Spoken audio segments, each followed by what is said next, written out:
Nice, nice. It is episode 46 of the Beefy Boys Breakdown, and man, we are coming up on our 1 year anniversary, man. We are because Very close. What, May 27th, 52 right? weeks in a year, and yeah, there's been a couple weeks without fights, and we're on episode 46. So yeah, man, thanks to everybody that's been a part of this journey. Especially thanks to you, man. Neither one of us have called out sick or did nothing squirrely. So man, it's been a really fun ride. But yeah, episode 46. We're going over UFC Fight Night, Waterson, Rodriguez. This was originally supposed to be Sandhagen Dillashaw, which was probably going to be the biggest free fight they've given us. Like, am I exaggerating saying ever? No, I don't know. dude, like, what a banger. What a banger. Like, the history between them is crazy, too, because apparently Sandhagen used to work Dillashaw in practices, which is crazy. Oh, shit. Yeah, it is crazy. And now, Sandhagen's risen to this new level. Dillashaw's first fight since getting banned. Like, he never got beat for his belt. He tested positive for EPO and got a EPO is like the slimiest thing you can be doing, too, though. Yeah, I don't know shit about any of that shit. Like, what exactly is EPO? So what EPO they do is they take your blood out of your body. They mix it with the EPO, right? It thickens your blood, and so you have to spin it, right? So like it's commonly used for endurance athletes. So like the Russians were doing this. Cycling, this is like the biggest drug that's prevalent in there. But essentially what it does is it thickens your blood so that when your heart rate's faster, your blood is not moving as fast, and it's more nutrient dense because it's thicker.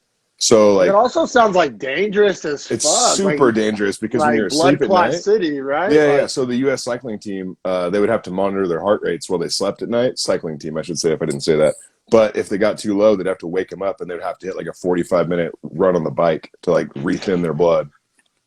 Yeah, man. Like, fuck all that. Fuck all that. Yeah, like, there's not many substances that I'm like glad are illegal.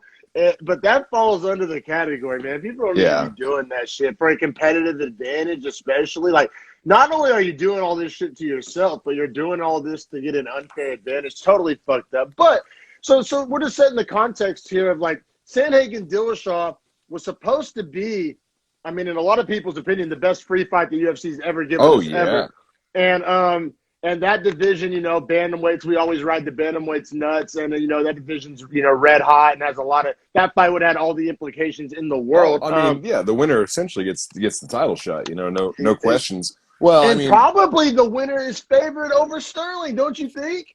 Whoever wins? Dude, especially after everything that Sterling's doing and been going through and all that, bro. Like, I'm kind of off the Aljo train. I don't know how you feel about that, but like a little bit. It's cool and fast. I'm feeling real nervous. I'm moving toward the caboose quick. You know what I mean? Well, and it's cool for me because I've kind of been Team Sandhagen for a minute now. So you know what I mean.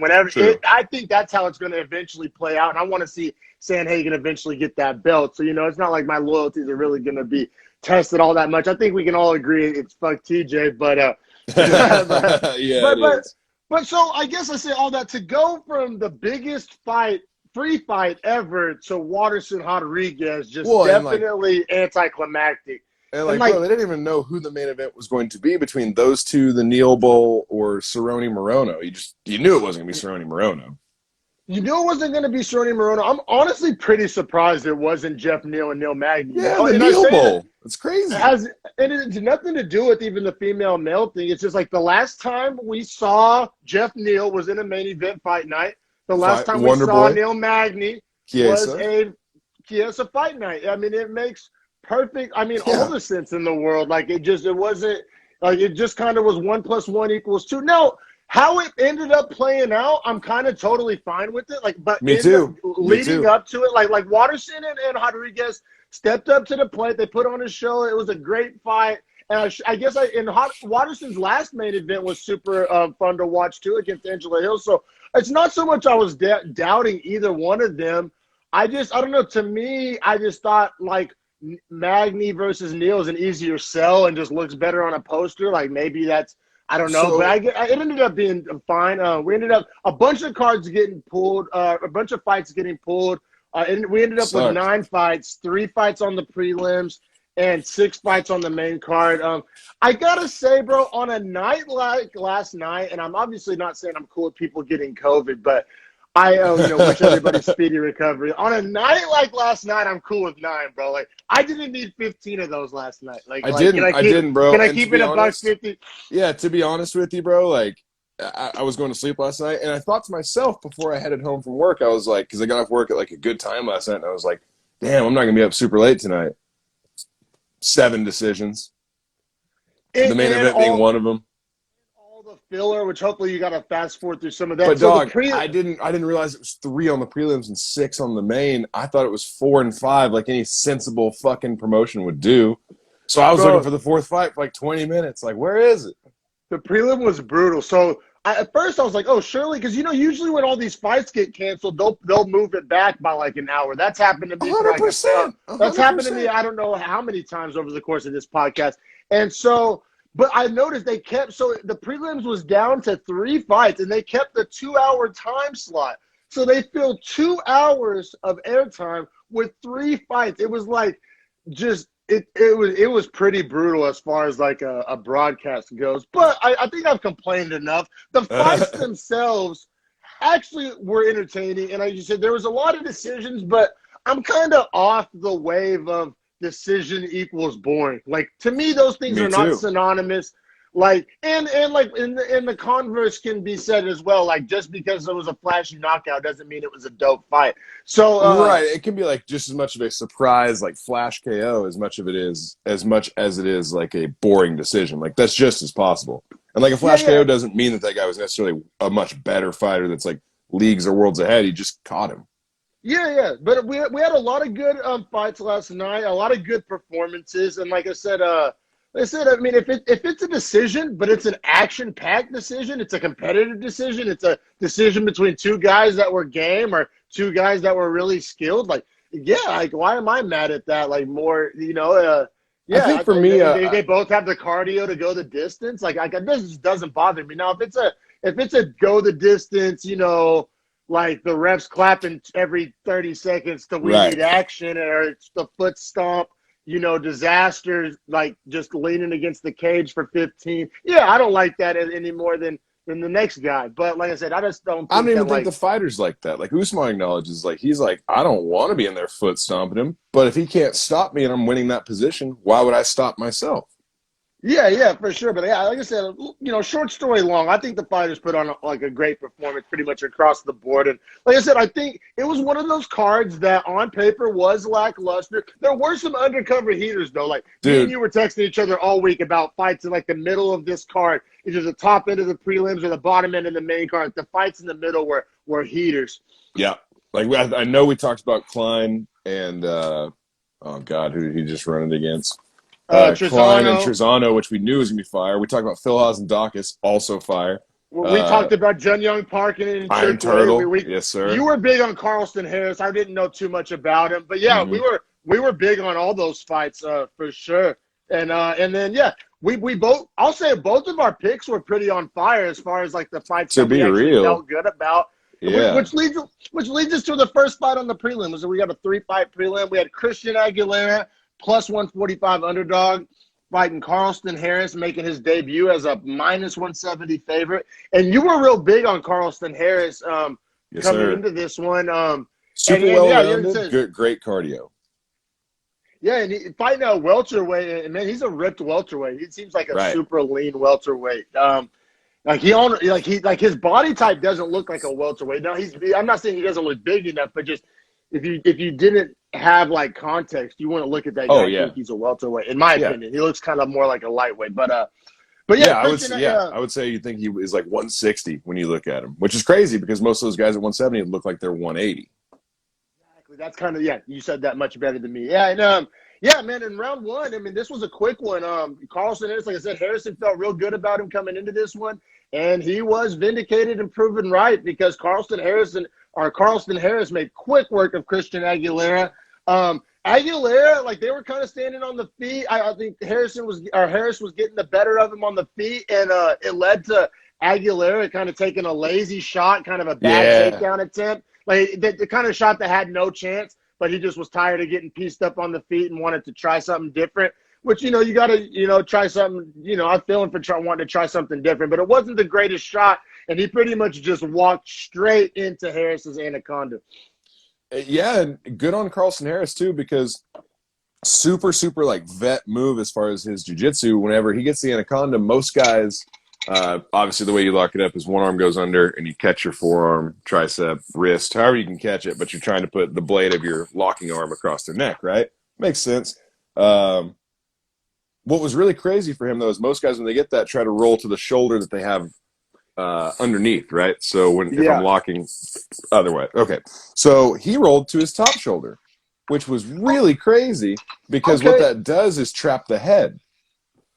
See, I was sitting there, I couldn't pick up on exactly what, but I was like, damn, this anaconda looks a little bit different than other anacondas I've seen, but I didn't pick up on those nuances. So yeah, thank you for, going into depth on that. That was of course, a good breakdown. Well, most guys, the traditional way to roll it is you roll through to your tucked arm at your lowered shoulder, and then you just try to keep rolling almost like a snake or a gator would, right? Yeah. It's anaconda. And get your hips over the top of their head, essentially, so that you're cranking up on their neck. Or you get to like a 90-degree angle, and you don't have to necessarily be over them, but the way you have their head turned, and you try and hook a leg. Well, for him to go backwards with it, he essentially put Christian Aguilera's head like in a basket on his lap and was like, okay. And it was honestly, man, it was sick. It was sick. And I think Aguilera was just kind of looking for a way out, too, because that shot was sloppy. Sloppy.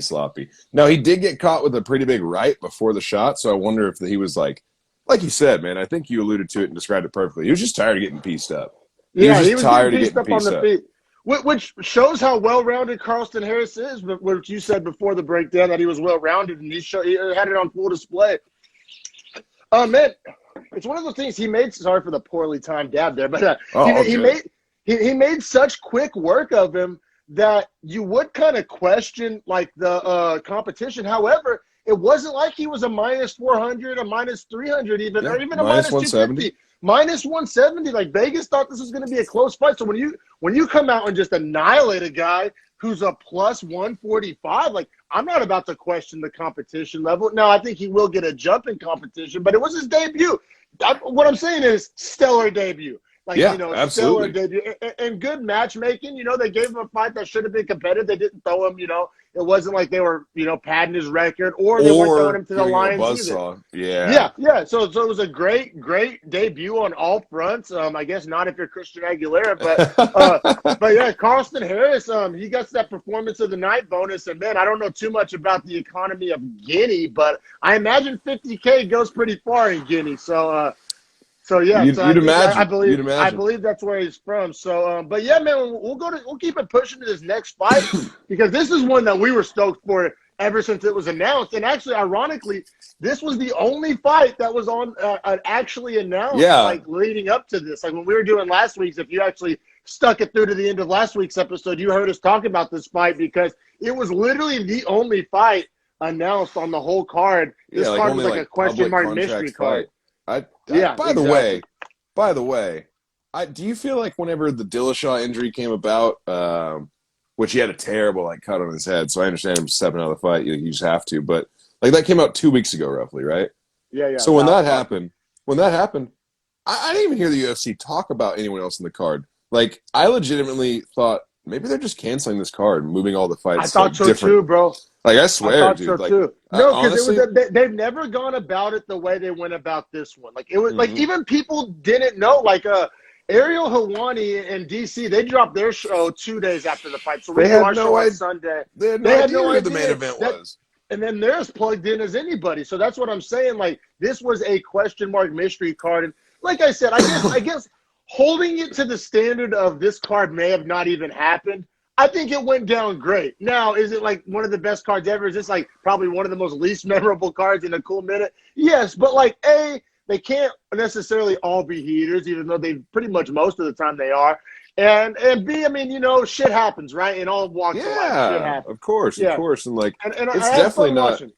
it's definitely not the snooziest card of the year because no, I think I was campaigning for a month ago they ran a card that was this is bad. Yeah, the whole thing. Bad. I forget it too. But no, I feel you. But that's the point. That's the point. We forget because no one gave a memorable performance. At least here, there's 3-4 fights we're gonna walk away from and be like, okay, stock up, Oh stock yeah. down, or like guy rising. Exactly. Yes. I agree completely. And talking about stock rising, man, Jun Park plus 120 underdog coming into this one against Stefan Nchukwu, who was 5-0 coming into it as a minus 140 favorite. And this is the guy that the last time he fought, we went on and on about how thick his neck was. He has like the fattest neck in the UFC. Everybody last night on Twitter was talking about who was the best fisherman in the UFC. Well, nobody's gonna challenge this guy to a neck off. I'll tell you that much. Dude, to be real, Pause. Chad Mendez isn't in the UFC anymore. I don't think he might be. If he is, he's the best I don't think fisherman. so. Do you know why I say that though? Why is that? You can book fishing tours with him as your guide. He'll take you out on an open deep sea fishing tour and teach you how to fish. Can I raise you a Clay Guida? Wasn't he the one that like he was like legit? Yeah, they like, do it together. They run it together. Okay, dope. Okay, yeah, for sure. As I said, the only person that did not got no love in the fishing is probably because he's old, not on Twitter. Is I was like, man, you guys ain't giving Clay Guida no love in the fishing debate. Yeah, they Get the literally fuck run out a of guide here, service. casual. And like Faber goes out with him all the time. It's crazy. It's crazy that they're like so good at fishing they can run a real legit like tour guide service. Yeah, for sure, man. But yeah, man. I guess fish, turtles, aquatic. We got the Iron Turtle here, one of our favorite nicknames in the whole UFC. Did they explained it finally at the end of the broadcast? It was sick. Yeah, there was like 3 different definitions. There's like an old Korean warship that was like called like turtle in Korean. The Iron Turtle, yeah. Yeah, it was called the Iron. And then what were the other reasons? I forget. Like what was it? I forget. People tell him he looks like a Ninja Turtle. Oh, that's right. Yeah. And then there was some other reason too that was like a Korean like wordplay is something that it had to do with. I'm pretty sure.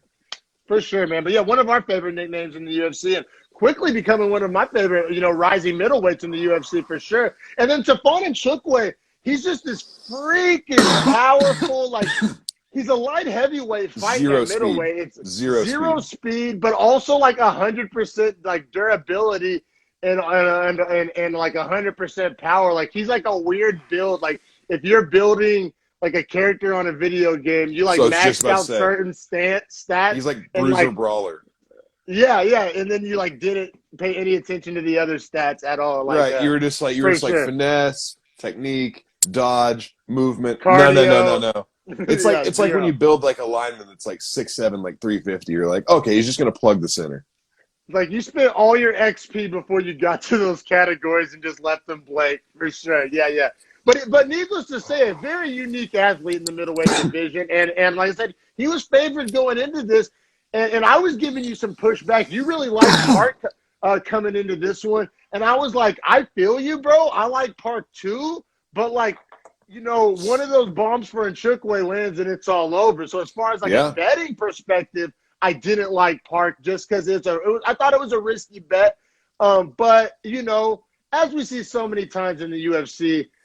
Technique and cardio and well-roundedness win out over athleticism and power and what heart I think the theme of this card was, man? And we had talked about this too leading up to it.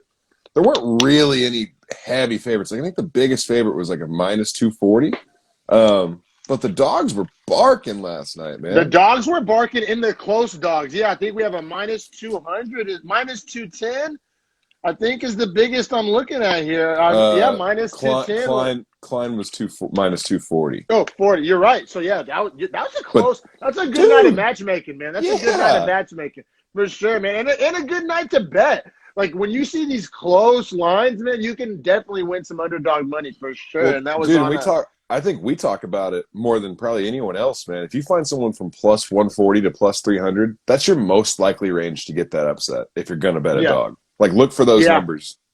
Yeah, for sure. And you better have some kind of information if you like the plus 300. Yeah.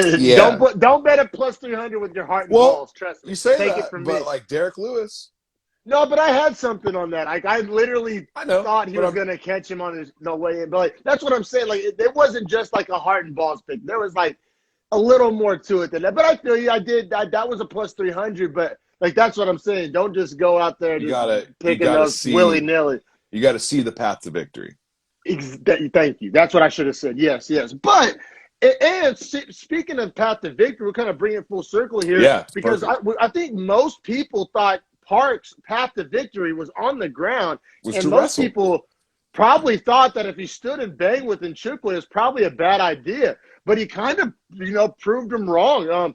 Round one, Park came out with that jab pumping like a piston and just had the marked speed advantage. And I think he actually was at a reach disadvantage, but the Yeah. way he was timing that jab made up for it. And it was actually a kind of a textbook on how a guy with a reach disadvantage can still use a jab to control range. It was kind of brilliant. Well, and I think too, in Chukwi, he doesn't throw anything down the center. So all of his stuff comes around at these outside angles. So for So Park to just be down the the middle, highway was wide open down the middle for sure. absolutely, 100%. and shortest distance is a straight line. So And I thought that the one question mark I had, which I think most of us had, was would Park be able to eat some of those big shots? He 100%. answered it. It wasn't like Park was Floyd Mayweather out there. Like he was eating a couple of shots. But the thing is, it's this weird dynamic. They're so big, but they're so slow, and it's like we watch the smaller guys, and it's like you can kind of convert speed to power, and it's Right. almost like the lack of speed takes away from his power. It's like by the time it finally gets there, like, yeah, it's a heavy shot, but it's not. It's this weird blend of it's heavy, but there's still not a ton of pop on it, even though most time that would seem like a contradiction. But did you kind of get that same kind of I wonder, feel watching it? he might have the slowest hand speed in the UFC. Like, and It's it's like not even noticeably slow. Like it it's looks like, like he's yeah. holding like a dumbbell or something. right. And bro, I've seen you throw punches. I've seen me throw punches. Like we both punch faster than him. Just, Yeah, just facts. And I'm not saying I'm trying to eat one. I'm just saying it's like Yeah, weirdly no. slow. Like it's Yeah. weirdly slow. And it's the same as Daniel Cormier's hands are weirdly fast, or they were at least for a 205/heavyweight. So certain guys obviously are just going to be a little faster or a little less fast. Do you think it looks less obvious if he's fighting at light heavyweight? I think there's certain guys. For sure, because I think the way that the light heavyweights throw too, they don't throw with as high volume or activity. So I think he's in the wrong weight class, and it's not even for weight cutting reasons. It's just that hand speed at middleweight is just never gonna cut it ever. I don't care how tough strong because you are. I feel like Nchukwi could be a 195 guy. I think that's a weight. Yeah, but it's just not a weight we've ever even had. Yeah, no, I feel you, man. I feel you. It's tough, man, because he's a huge middleweight, but it's just so slow. But I imagine you had round 110-9 Park. I did, yeah. I mean, I thought it was close, but Park obviously I think outlanded him by 10 or 11 strikes, and really was just I thought controlling the range of the fight, which was way more important to the way it was playing out. 100%, man, 100%. Then this was the fucking low shot fight. Oh, dude, poor Jun Park. Park. Yeah, they call him the Iron Nutsack, exactly. Because actually, they were. I don't want to say iron because he wasn't eating them. These shots were affecting him really badly, but they were huge shots from a very strong man. That's exactly what I was gonna say, dude. The third one, because he ate the first one, dropped him. He got Tognoni warned him because it was just 4 minutes into round one. It was 4 minutes into round one, and it was blatantly bad. And Tognoni was like, "Hey, that you got to be get that straight because that was just you being lazy with your kick." Yeah, exactly. And then the second one occurred in the second round when Jun Young Park was in on the standing guillotine, or was trying to lock it in and got kneed the first time. And you heard it, but he didn't want to let the position go, so he just kind of fought through it, and then got kneed again and dropped. Yeah. And it was damn, dude. Yeah, so actually, I guess we can keep it pushing to the second round because that second low shot, we both saw round 110-9 Park, and then the second low shot took place 2 minutes into round two. So, like I said, only 3 minutes from the last one, and you're like, "Fuck, here we go again." And then it was even worse than the first one, and Park goes down, and I was wondering if this fight was even going to be able to continue. And I was also saying you better fucking take a point because this fight is compromised. Yeah, from right. These blatant low shots. And who was it? Tognoni? Yeah, it was. Tognoni. He did take the point from Nchukwu in round two, which which was crazy because it made it really crazy score in round 2 because round 2 I Yeah. thought was a razor-thin round. Me too. Now, what I thought pretty much made it not a razor-thin round is at the very, very end of round 2, after he recovers from the nut shot and all that, at the very, very end, like the last 15 seconds, 10 seconds of the round, Park gets a deep guillotine in. And it's in there. It's in there pretty damn deep. I mean, who knows? Nobody has a crystal ball if it would have finished or not. But it was in there pretty goddamn deep. And I mean, in my opinion, Chickley got saved by the bell in round 2. So with the point deduction, I had it as a 10-8 for Park, but that's including the point deduction. Would have been 10-9, but as a result, 10-8. Right. So I actually scored it to Nchukwi. I know the guillotine was super close and he literally just like wrote it out. But the only reason I wasn't like giving that more credit was because to throw a guillotine with 8 seconds left. That's bad fight IQ. Yeah, because you're giving up a takedown and you're not going to choke someone out with that in 8 seconds. You're just not. His neck, especially thick neck McGee. Right. I feel you. Yeah, right. No, so I appreciate that perspective. No, I did write Saved by the Bell. Like I definitely noted that like if it was 6 more seconds, Nchukwi probably goes out. So I definitely get that. It's just the entirety of how the round occurred, and then to throw that move at that point. Yeah. So I was like, all right, it was just him like just trying to like rabbit out of a hat. You know what I mean? So you had it 9-9 as a yes, that round. Exactly. So I had it 19-18. I low-key want to score at 9-9 so it's fun. And it was close. So what does that make your score? You said 19-18? Yeah, for Park, and then you have it 2017 for Park.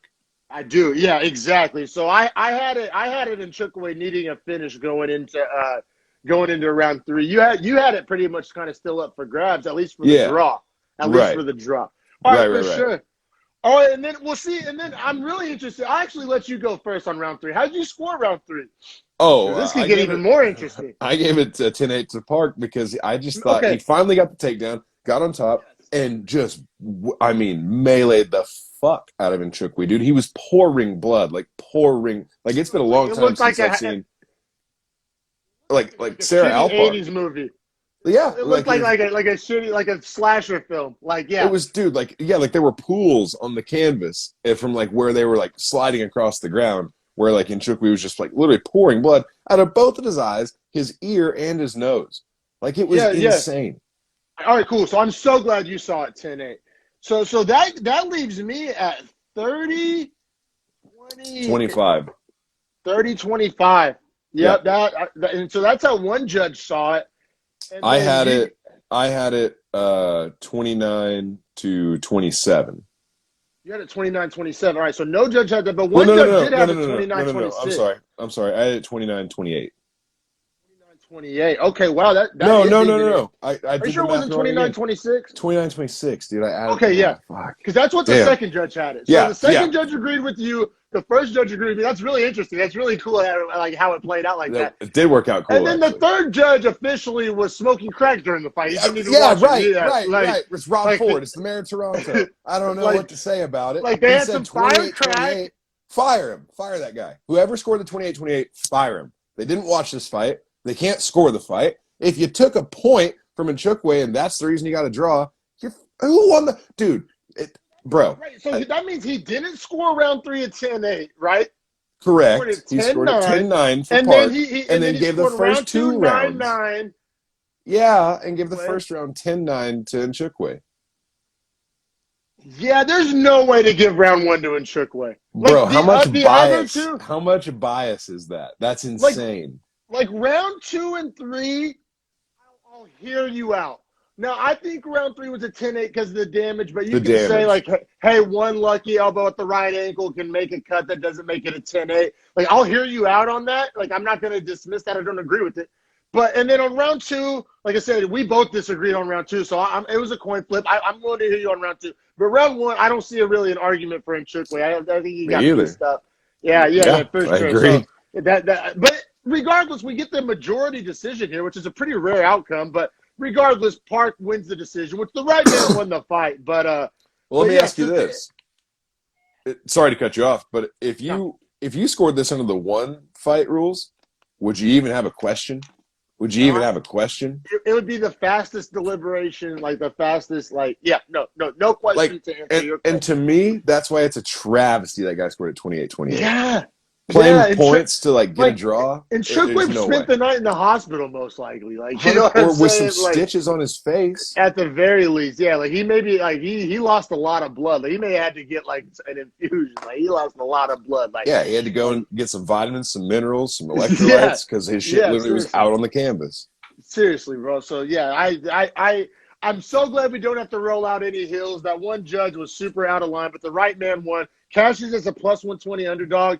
And like I said, the announcers were kind of alluding to this. We were kind of starting to throw some coal on the hype train. Iron Turtle's last fight. I think I'm ready to throw a couple more coals on there, man. Like especially in middleweight, which we talk about this all the time. If he's a bantamweight, a featherweight, we're probably he's getting another impressive win. But in middleweight, at the bottom end of middleweight, a little thinner down there.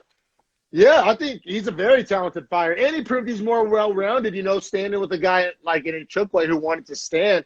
Absolutely, bro. I'm glad you said that because I was just going to say, like, knowing that he is more well-rounded and like has a full skill set definitely propels him further at middleweight. Like, because you have to have it there. Like, I'm not like after what I've seen lately, I'm not jumping off the bandwagon. I'm just keeping it a $150. I'm not so unconvinced that Park wouldn't beat Kevin Holland based pure off wrestling. Well, yeah. I mean, Styles, yeah. Like, Park is a nightmare matchup for Holland. I totally agree with you. But so Park could compete. I think like if we start talking about the bottom end of the top 15 in middleweight, I think Park could compete with some of those guys for sure. Now we'll see how fast they build him, but I don't know. I like Park a lot. I think, and it's not just I like him because he has a funny nickname or whatever. Like, I think he's like a really effective, super well-rounded fighter. Yeah, and his post-fight interview seems like a super cool guy. Like, doesn't speak English, cool guy. but like Korean translators do a great job in the UFC. Like, I don't know if you ever noticed this, bro. I hate the Brazilian corner translator when you're like in between rounds and the Brazilian dude's like translating. I can't stand that guy. And the Chinese one was the worst ever. Oh, dude. She could barely. That was embarrassing. That Chinese translator, it was embarrassing. And then, so yeah, no, you're right. The Koreans do a fantastic job. And Park is kind of like the Leon Edwards of South Korea because Leon Edwards it makes a point to train in England and get his wrestling in England. Like, he wants to make a point that you can make a champion from England. Like, that's his whole kind of thing. And Park is the same way in South Korea. Like, a lot of the South Korean fighters go train in Thailand. It's not very far. Or Singapore, or United China States. even. Whatever If the you can case get in. may be. Yeah, whatever the case may be, but he makes a point. It's like a big thing of pride to him to like train and rep South Korea. So yeah, Iron Turtle, man, Jin Young Park, exciting middleweight, rising middleweight, and that judge is on crack. But yeah, we'll keep it pushing because this next fight I thought was really interesting, and I thought it was really hard to score. And I think I'm gonna have to pull the old hill out from behind the shed. Oh, you pulling out hills. My man think said I might you have pulling to. out hills. There ain't no hills that need to be pulled out. My guy. Bro, No. I don't know. Let's get into it. Let's get into it. This is fun. We got Ludovic Klein, hot shot rising prospect, minus 240, favorite fighting Mike Trezano, who is the most Italian guy ever. It's insane. His last name's Trezano. He's from New Jersey, and he has the Italian flag and the Tony Montana logo on his back. Bro, I was gonna say it's colored like the Italian flag, like the color bar, like green, white, red, and then it's fucking Tony Montana's logo, and he has a mullet that's like the nicest feathered mullet on earth. Like somehow he like the most Italian mullet. Like it was like exactly. It was like that was like a Versace mullet, bro. It was great. It was great. It was great. But he was the plus 200 underdog and fighting at featherweight. And man, I gotta say, regardless, I think we're gonna disagree with the outcome here, but like, fantastic fight. Both guys willing to trade. Both guys showing chin. Both guys showing cardio and output. Really, I mean, this fight gave you everything you want from like a featherweight fight, in my opinion. Unless you are super into grappling, this was a banger. But this fight was a lot of fun, regardless. Even if you are super into grappling, I mean, Klein was hitting those nice trips, and then Trezano was actually defending on the ground super well. So I think there was a little bit of everything. Granted, there wasn't like a lot of submission game, so you are right in that sense. Yeah, and there wasn't like a lot of lay and pray and ground and pound and then like cage work. Like there was a lot of standing and trading in the middle of the octagon, man, which made for a lot of fun. And let's dive into it because I'm let's dive in. really Let's dive in. interested to hear how you score the first because I'm really and second interested. because okay, great. So I thought that Klein it was just like way faster. Now, granted, he wasn't moving forward as much, but I also thought that it was super 50-50 on their striking. He was doing a little more damage, I thought, for sure in the first round. But the takedown he got at the very end of the round, I thought definitely sealed the round for him, even though he didn't really do anything with it. Trezano didn't really do much from there either. At the in the first round. Second round, whenever he gets taken down, he actually lands hard ground and pound on him. Yes. So honestly, it's so crazy. This is like a psychology experiment, how two people can witness the same thing and tell two different stories. Because like, bro, my argument for Trezano is like damn near verbatim everything you just said. like I swear to God, like, so like, literally, like Mike Trezano was moving forward almost the whole time, but Klein was very, very busy off his back foot. And then, like you said, he did get the takedown at the very end, but it was kind of too little too late, didn't do much with it. But I do feel that the takedown gave me pause because, like, before that takedown, I was feeling pretty confident in Trezano. And then the takedown at the end of the round did give me pause. But I still think Trezano's pressure and ring control, like, I valued that more. Now, I've said before on this podcast, so I don't want you to think I'm talking out of both sides of my neck here, that you can win a round off your back foot. And I do think you can. I just don't think Klein did enough.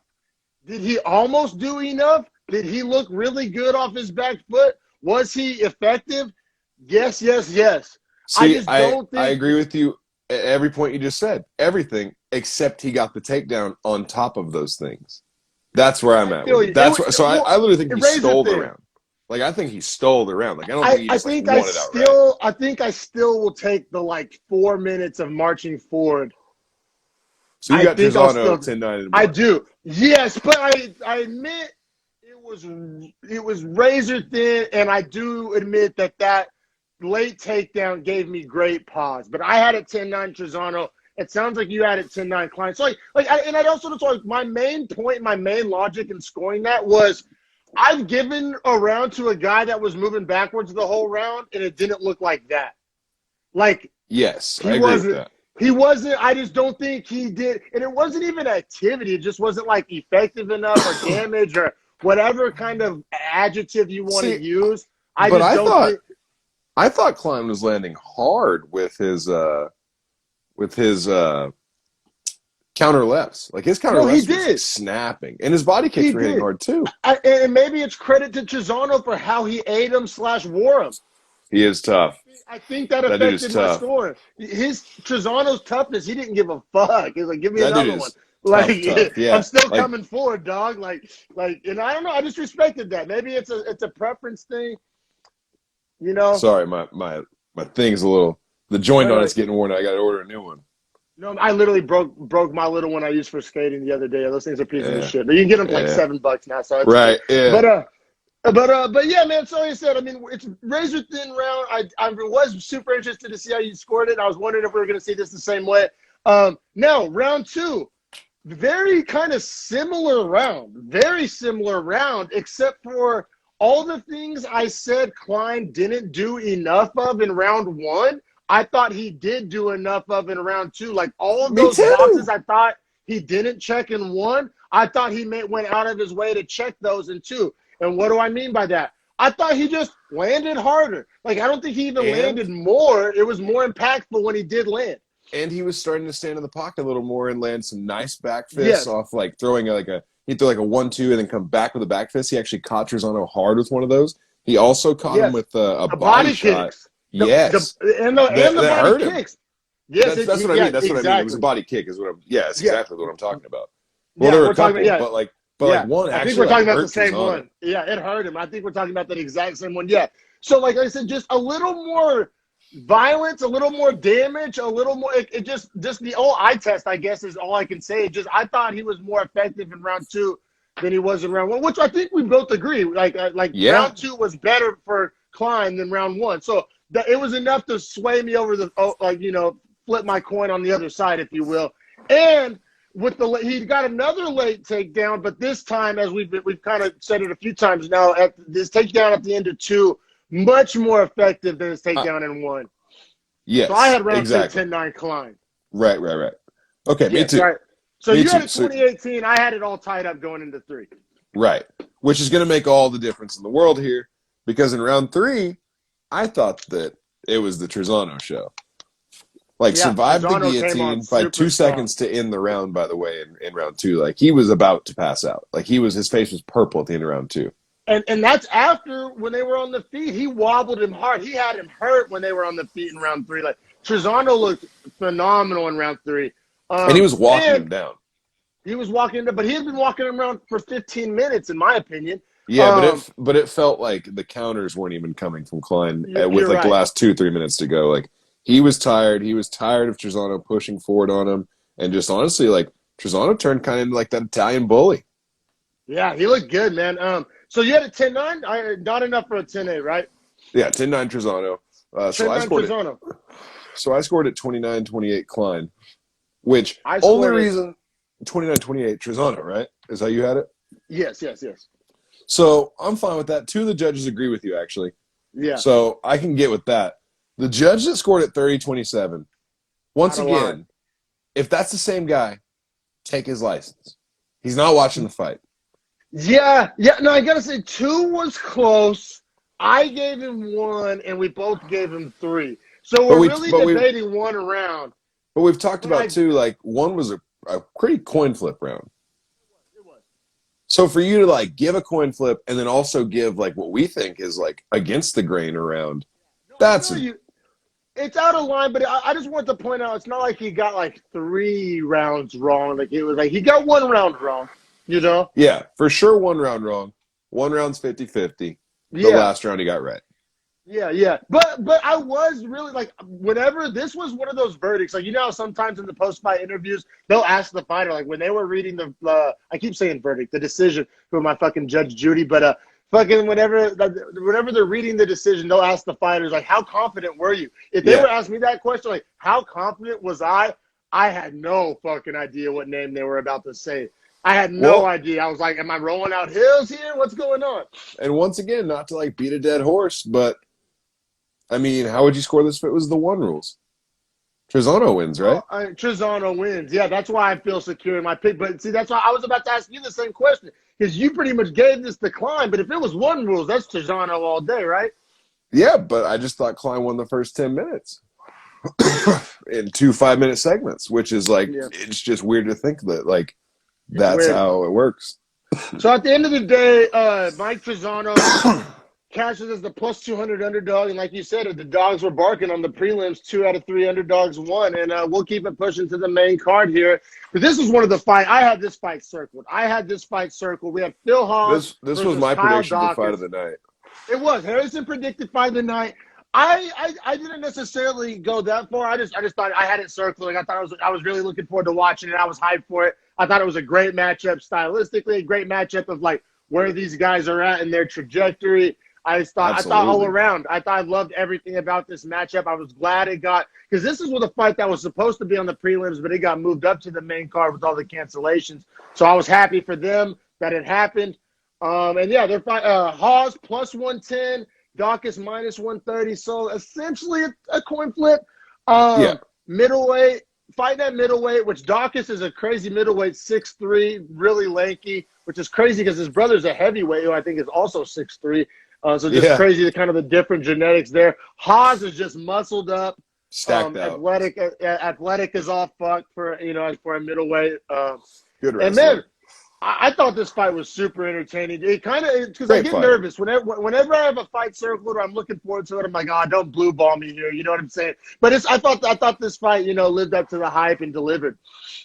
Yeah, and even though the scoring becomes like, I mean, the fight's not necessarily close by the end, I wouldn't say. Super entertaining, though. Entertaining the whole time. Whole time, exactly. Which it kind of also, like, entertaining doesn't always have to be close. But it wasn't like this was an ass whooping either. This was like that nice balance. I thought at least. But yeah, man, I thought in round 1 it was crazy. because like Haas took Dawkins down, but then Dawkins had that crazy reversal. Dude, That sweep what a was so sick dope. sweep. Yeah, because he Yeah, was getting it put was into gorgeous. not an Ezekiel, OSP. What's the actual name for it? Von Flu. The Von Flu, yeah. He was getting put into a Von Flu and then hit a very, very sweet sweep and actually like completely got reversed position where he was in side control and then got into pretty much the rest of the round. He was had the top control and the grapple control. Yeah. I mean, what's crazy though is that I still scored it 10-9 to Haas. Really? So I had a 10-9 Dawkins. You just thought it was damage from Haas just landing bigger shots? Yeah, because he got swept at about the exact halfway point of the round. So like I kind of thought they split the round. Yeah, I kind of thought they split the round down the middle, but that Haas did way more damage, whereas Dawkins was just kind of submission hunting. Yeah, I think that's fair. I think Haas was the first. I've been pretty open about this on the podcast that I kind of favor. If it's a 50-50 round and somebody ends the round stronger, I kind of lean that way. So I think that's pretty much what it boiled down to. But yeah, it definitely was a close round. Like we said from the jump, this was a great fight, a very evenly contested fight for the most part, especially the first part of the fight. But man, round two, they really started to let the hands go. Round one was kind of a filling out process, some grappling. Absolutely. I mean, like you said, but Dawkins started returning fire and got into a firefight in round two. Yeah, and somehow, I mean, Dawkins had Haas rocked early on, like bad. He did. But then Haas hit a saucy duck under and got on his back for a minute. Didn't get him on the ground. Didn't hit the takedown. But essentially, like if you're behind someone and you're rocked, that's the best place you can be.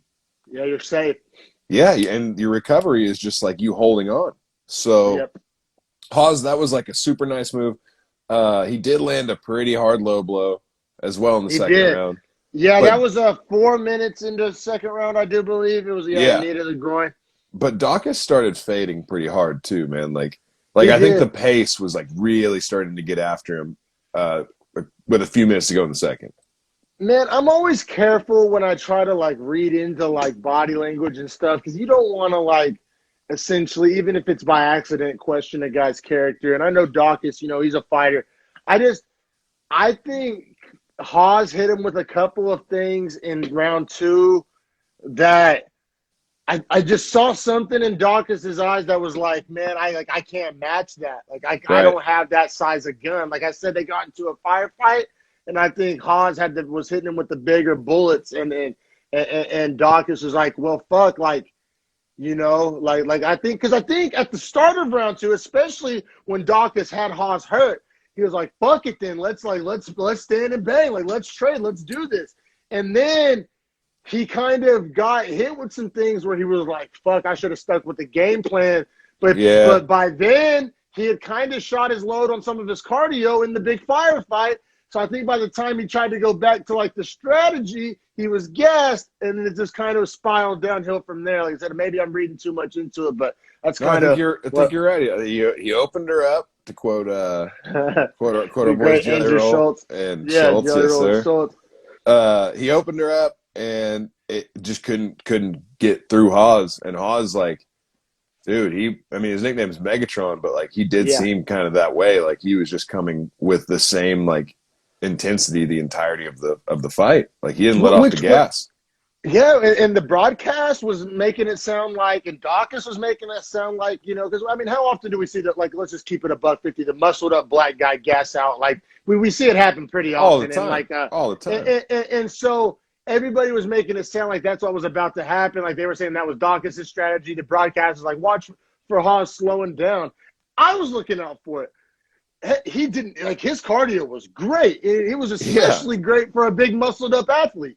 Because Dawkins started to wear down, like I was saying at the end of two. I scored the second round 2 Haas. So did you? Yes. Yeah, 10-9 Haas. So I had it tied up going into 3. You had it 2018 going into 3. And then I'm really interested to see how you scored 3. Well, 3, so Dawkins got that cut opened up over his left eye in the second round. They called the doctor in to check on it because apparently it was that bad. Doctor said he was good to go, though. They come out in 3. Haas, I felt like just put the work on him in 3. Got the takedown. And then just, I mean, it was, I mean, I think the strike, did you see the strike numbers? I want to say it was like 70-6 in the third round. It was pretty similar to the Park and Chookway fight, round 3, where there was just ground and pound elbows for like 3 minutes straight, just opening up the blood works. You know what I'm saying? Oh, yeah. I mean, I absolutely scored the last round 10-8 to Hawes. 10-8. All right, yeah, me too. 10-8 Hawes. So yeah, I had it. What was that? 29. Yeah, I had it 29 to 27. 29-27 for Haas. That's how I scored it. Yeah, and I had it one judge agreed with you, and then I had it 30-26 for Haas, which two judges agreed with me. Yeah, so cool. We represented the same way the judge saw it. Yeah, I thought that was really the only way to score that fight. There was like Dawkins essentially got broken in round 3. I guess kudos to him for going the distance. I mean, he could have. A lot of guys would have got finished there. So I mean, he definitely, like I said, he has that fighter spirit. But I just think there was a moment where he knew he was kind of outgunned and that he kind of fucked up by deviating from the path. You know what I'm saying? Absolutely. And both these guys, I think it's worth noting, we're kind of like, they're like right around that like ranked 20 range, I would say, middleweight. Like they're looking at getting into the top 15 on their next fights because Haas is undefeated in the UFC now. Let's make some 3-0 in the UFC. Right, and Dawkins has fought Brendan Allen, and Brendan Allen is obviously right near the top 15, and that was a good fight they had. Sean Strickland's in the top 15. He's fought Brendan Allen. So, like, when you're looking at middleweight at that back end, I think Phil Hawes is going to get maybe one more fight outside of it. Maybe he gets number 15. But I got it right here, bro. Let me see. Let me pull up the middleweight rankings real quick. Yeah, I mean, so at 15, you got Tavares. At 14, you got Akhmedov. At 13, you got Holland. He may be dropping to 70. 12, you got Weidman. He's out for a year. Strickland's all the way up to 11. And then you got Shabazian and Gastelum. So it's like super weird at the bottom end of middleweight. Super weird. Well, and you got two of those guys that probably aren't there, pretty much right? Out of the equation. Yeah, that's what I'm saying. It's so weird. Yeah, so it's one of those things where, like, Phil Hawes is really on that precipice of 15. Like, he's really close to UFC ranking, which good on him. That's dope. Yeah, for sure, man. And now let's get to this next fight, man. We'll keep it pushing because we love that fight. Hawes wins as the plus 110 underdog. Like I said, another good way to make some money last night. I actually felt good about Hawes in that fight. I didn't. I definitely, if I would have bet, I would have betted on Hawes for sure. Yeah, that was a good fight for sure. But this next fight, even better. But wait, there's more. Yeah, this fight was fire. I missed the odds when they were introducing it because I went to grab a White Claw and I was like, I'll just catch them from you. But it is at 155. It's Gregor Gillespie, who's ranked 14th, and Diego Ferreira, who's ranked 12. And then what were the odds on him? Plus 135 on old CDF, and then minus 160 on Gillespie. And then, it's a good fight as far as clearing up that bottom end of the lightweight because, so much focus is on the top end of the lightweight, rightfully so, loaded with superstar talent. But people, I mean, that bottom end of the lightweight, it was a little murky. Some things needed to be worked out, and this was a big part of that. Yeah, absolutely. Yeah, for sure, man. And then also very important to note, Ferreira weighed in at like 160. He missed weight by like 4.5 pounds. So that's going to be important for a number of reasons moving forward.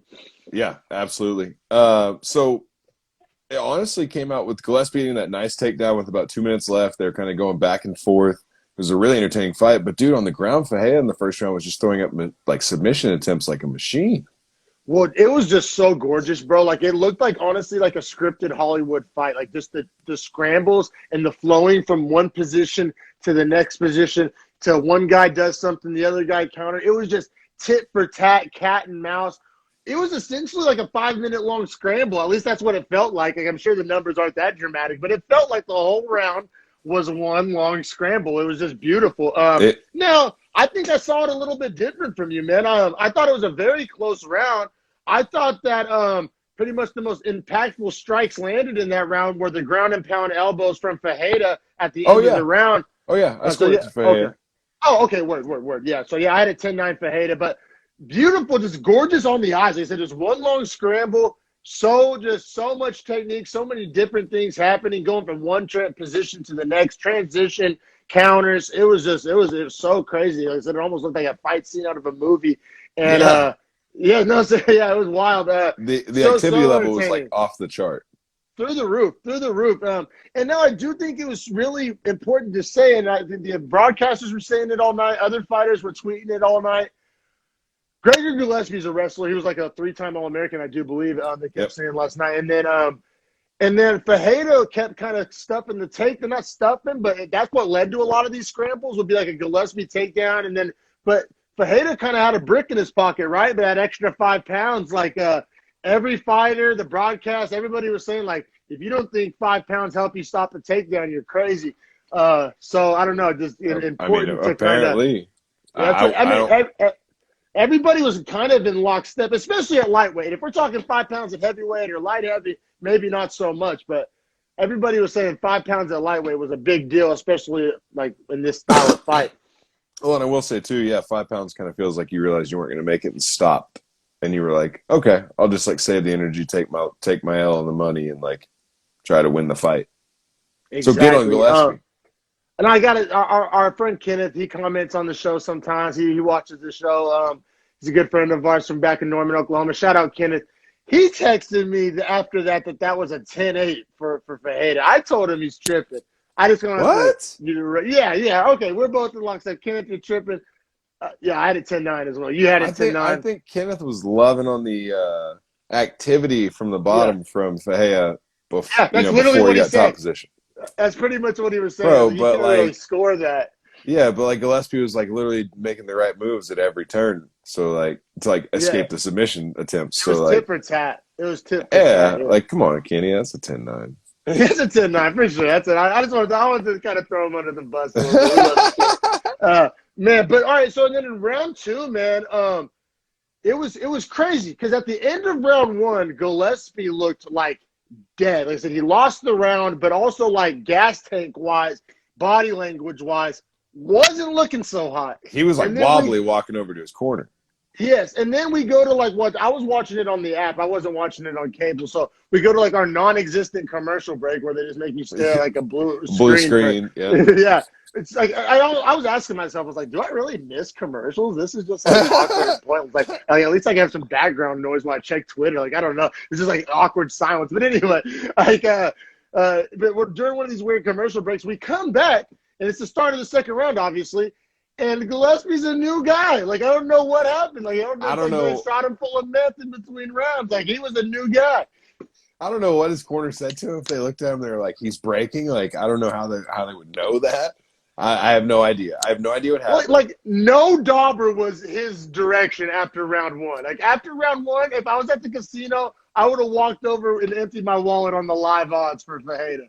Yeah. 100%. I think Fajeda was like a more was the actual favorite coming into round 2. I'm pretty sure on live odds. Yeah, he had to be. I don't know the numbers, but had to be over minus 200. He had to be.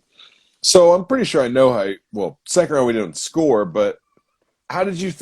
So before, because Gillespie, he gets a takedown with what, like 3 minutes to go in the round, but up to that point, he's actually looking way better on the feet, right? Yeah, man. It's as simple as Fajeda gassed out. Like he gassed out. There will be people out there that say he got broke or he quit. And I guess if you consider gassing out breaking, then you're not technically wrong. But I don't think it was a mental thing or like a lack of want to or a being scared thing. He ran out of gas. Which I mean, like I said, round 1, the pace of round 1. I mean, I don't know. It'd be a lot easier to give him the benefit of the doubt if he didn't miss weight by so much. And it almost makes you think, like, what are we doing here? Like, how serious was the training camp? How good a shape were you in? But they said he looked phenomenal. And but at the same time, that being said, the pace of round 1 would have gassed like most fighters, like a lot of fighters.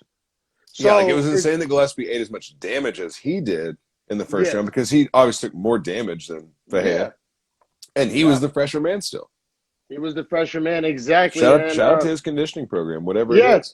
And he ended up getting the Gillespie got the TKO ground and pound finish essentially just a war of attrition. He was just able to outlast him, take the damage, out somehow get a second win from fucking hell. Like that may be like, or we have to make a new Beefy category of best second win. Like I don't know. Like I don't know if I've seen a second Comeback? win like that. I mean, we can call it comeback. Comeback, you know but like strictly on the cardio end of things, comeback. Like that's a comeback. Like we've seen chin comebacks or damage comebacks or lose around grappling and then come back striking. But have you ever seen a guy just completely done and then just came back fresh as all get out?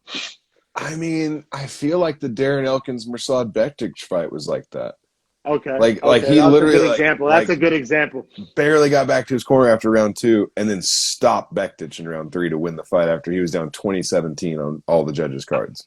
Like I respect the fuck out of that, man. That's not something anybody can do. Like anybody can land a hard punch. Anybody can time a kick. Anybody can, catch somebody in a leg, get a submission.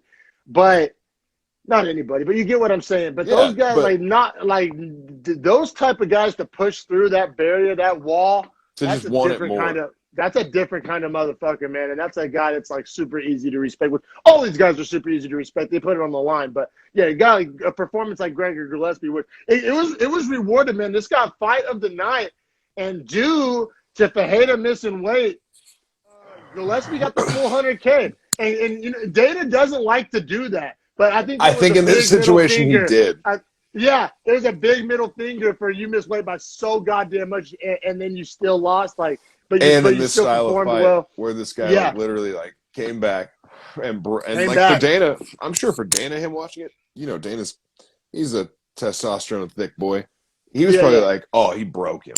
Like he's one of those guys. So man. Anytime Dana sees someone get broke, I bet I wouldn't be surprised to see Fajeda get thrown like a wolf up and comer at 155 next. Oh yeah, especially like a punishment for this like A, missing weight so bad, and B, like having a comeback on you like that. I feel you, man. But yeah, Gillespie, like I said, man, that's not like the technique you break down there. That's just so you sit back and you respect just that heart. man, his mental fortitude and heart and balls and all that shit and chin, all that shit, man. All those intangibles, which is cool, man. Because like when a fighter shows intangibles, it's like hard to bet against that guy, Like if a guy has a sweet kick technique or he's really good at getting double legs, there's ways to counter that technique wise. I don't know if you can counter like that level of mental toughness. So yeah, Gillespie wins the fight. He was 14. He beat 12. I have 7 through 11 right here if you want. Yeah. Give them to me. All right. So 7, we got RDA. Is RDA's last fight still his win over Felder? Is that still his last fight? I think so. I don't think he's fought since then. He lost to someone. Here, I got Tapology right here. If he's 7, it has to be that he just beat Felder. I think so. I think that's his last fight. Has to be. Sorry. All right, so then 8's Hooker, 9's Dariush, 10's Felder, 11's Makhachev. Oh, I wouldn't mind seeing Felder fight. I wouldn't mind seeing Felder's a great option. Both guys have heart. Both guys have cardio. Dariush is already booked. They're not going to give him Makhachev. Hooker, I like. And here's why, because I think he's not really in the position to say no. He's on a 2-fight skid. Now they're L's to 2 savages, and the guy he just lost his fighting for the belt. But I think Gillespie's a guy he should beat, to be quite honest. Yeah, exactly. I like it for that reason too, not just on I like it for Hooker. Like I think Hooker would be favored in that matchup. So yeah, I like it all around the block. I might cast my vote for Hooker, and then to answer your RDA question, his last fight. Oh yeah, he had the oh no, never mind. That's a grappling belt. He had the win over Felder. He actually lost to Donald Cerrone in a Chael Sonnen submission underground grappling belt. But yeah, shout out to Cerrone, man. Maybe stick to those grappling tournaments. We'll get to that. But yeah, man. So yeah, to answer the question earlier, his last fight was that win over Felder. So it's hard to give him the win over Felder and then make him fight another lower ranked guy. So yeah, Felder coming off the loss and Hooker coming off 2 losses kind of don't, in my opinion, have the really the right to say no to Gillespie, and he just beat 12, and then they're not going to give him Makhachev, who's 11. So, Felder's at 10, Hooker's at 8. I like either one of those. That should be a lot of fun. And, they got fight of the night. That was so fun. And we'll keep it pushing. And I got a bone to pick. I don't know if I retweeted something from the Beefy Boys account. I don't know if you saw it, but it was like we something to the tune of, and I forget who I was. I retweeted, but some MMA account was like, we got to stop putting unranked, random ass heavyweights on losing streaks and shit on the main card just because they're heavyweights. Like, this was not a main card fight. Like, we got to stop doing it. I was going to ask one favor, and that's that we don't spend much time on this fight because I was almost put to sleep by this fight. Yeah, it was a snoozer. Every time we're like, oh, Marty's Green, the crochet boss, what a cute nickname. Nope, you get no love for the nickname. Yeah. None of that. I'm over it. I'm over the cute, happy weight loss story that makes people like you. Like, these performances are dog shit. Yeah, dog, and he's continuing to lose weight, which is great, but like, he weighed in for this fight at like 235. Hey, dog, if you're walking around at 245, it's time to try and make that leap. Try to do like a real weight cut. You know what I'm saying?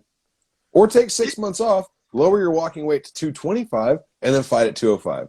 Because I'm kind of done watching him just get physically manhandled.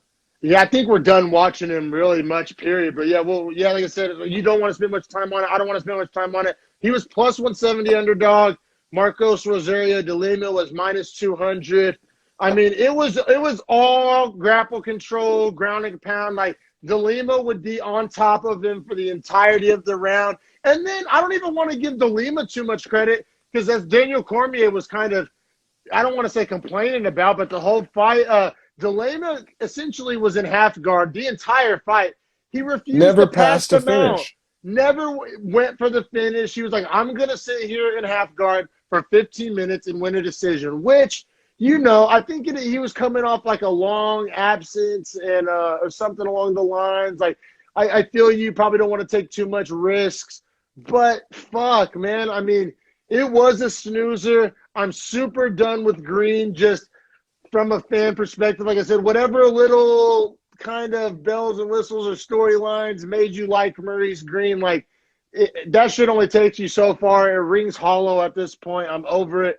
Like I said, Rogerio de Lima doesn't get too many kudos from me because he didn't even go for the kill. He fought a boring, safe fight. And I'm not really stock up on either guy. Literally, these are my last note I have on this fight. I was like, Green's lost 4 out of the last fight. Cut question mark, cut period. Unless they want to let him finish out his contract, or I don't know exactly how many fights are left on it, but I'm done watching this fight for the most part. 2 judges gave this 30-26, which is what I scored it. I did have a 10-8 in there. The other judge scored it 30-27, and any parting thoughts, or you want to keep it moving? Nah, I scored at 30-26. Boring fight. Super snooze. Wow. Rescreen. Later, brother. Should have never been on the main card. For sure. Right. Dude, give me a 4-fight prelim and put that as like the second fight. Yeah, for sure, man. But dauber down on both guys out of that one. And we'll keep it pushing because this next fight is the fight that before the night started, I had my vote that this should have got promoted to main event. I thought it should have been 2, man. Yeah. Like we talked about at the start of the show. Like, two guys that have been main eventers that are fighting at their real weight class, which is super important to note. Oh, I'm so glad you felt the same way. That was fucking whack. Like, and they're in it, and they're both top 10 in one of the deepest like weight classes as far as like top 10 talent. Like the top 10 welterweights, they didn't even have sick. to call them. They're like, "Oh, it was last minute." Yeah, don't call them. Just they should have put Magny in. And okay, we have an 8-fight card. Cool, trust me, nobody's complaining, Dana. Nobody. Right, and if these guys go 5 rounds, it's probably way more fun to watch. It wasn't a pay-per-view. It was on cable. Like everybody gets their money's worth. Like, what's the big deal? But yeah, so we're in lockstep there. This was a good rankings McGee matchup. Magny was 9, Jeff Neal was 10. Both men coming off a loss. So even if you're not a rankings McGee people, Other people like to match make off of coming off loss, coming off win. So pretty much no matter how you look at it, it was a good matchup from a matchmaking perspective, and including the money lineup. Plus 160 underdog for Magny, minus 190 underdog for Jeff Neal. Every time Neil Magny fights, I forget he's 6'3" welterweight every single time, and it just blows my mind every single time. Like, fuck, that's impressive. I'm documented texting you and Kenneth before this fight. I liked Magny as the underdog. I really, really liked this from a betting perspective. Yep. I really liked Magny. Like I said, I thought this should have been the main event. Any other lead-in, or you want to give me how you saw round one? So I would say the only other lead-in is that this came out after the fight. Just Jeff Neal saying thank you to Neil Magny and telling him, like, hey, I appreciate you fighting me, blah, blah, blah. I don't know. He says he's taking a vacation, and he also has a doctor's appointment scheduled because he has, like, some sort of, like, problem where his body will, like, hold on to weight, I guess, and that he cut, like, 35 pounds in a week like or something. Sepsis. He used the word sepsis, and I'm no doctor. I don't even know what that means, but it sounds like some kind of illness and something's going on. Yeah, he has some health concerns he needs to get kind of under wraps. And I hope he does. I hope, because that is some scary stuff. You know, you want these guys to be healthy and able to live a life after fighting and things like that. So yeah, for sure. I did see that post though that you're referring to. He had a brutal weight cut. Had to cut like 30 pounds fight week or some shit like that. So I was just gonna say shout out to him for making the weight. Oh, 100%. Yeah, that makes Fahea look even worse. Yeah, 100%. I feel the exact same way. How'd you see one, brother? So I thought Magny won round one. Neal landed a really nice 1-2 that like hurt Magny, like had him kind of stunned and like kind of changed the way Magny fought. But when Magny changed that, like his entryway and like kind of was starting to like pick him apart, I felt like, or like just really kind of out voluming him, just throwing so many more shots. I scored at 10 on to Magny, but I did note Neal's power could be a problem for Magny. I thought when I was watching it live. Yeah, you know what? And if I watched it twice or went back and watched it today, you know, without the beers flowing, maybe it's a different score. I had a 10-9 Jeff Neal. I just thought he landed the more impactful shot. That 1-2 that you just alluded to. I thought he had Magny hurt. I thought Magny, those shots he was hitting him with, I thought Jeff Neal could eat those like all day long. Like those, even like, I don't know. I didn't think they were super impactful. I did think it was a close round. Like the way I looked at it, there was a lot of grappling, a lot of clinch, a lot of, you know, getting tangled up. And I pretty much counted those as all like even, like not to really either guy. So when I had to think about like shining moments of the round, that moment when Jeff Neal, you know, had Magny wobbled a little bit, it's the moment that stood out to me when I looked back on the round. So yeah, I lean 10-9 Neal. Not super mad on your, you know, I'm not, you know, not rolling out any hills on you giving it to Magny. It was a close round, kind of an awkward round. Definitely kind of hard to score, for sure. That's just how I saw it. You know what's weird though is I wrote at the end of the second round that I could see the argument for Neal's damage having won the first and second rounds. My notes for two are very similar to that. I actually did score 10-9 Magny because of activity, but I wrote something very similar. I was like, but Neal's still landing harder. Like, even though I gave Neal one for landing hard, like, I feel like that's only going to give you two. So, like, that's only going to get you so far. And then, like, the volume over 2 rounds kind of adds up and compounds, you know? So, like, Magny's volume strategy looks better and better as the fight goes on. And I thought in round 2, the volume is kind of a very similar round to round 1. I just thought in round 2, I just leaned Magny.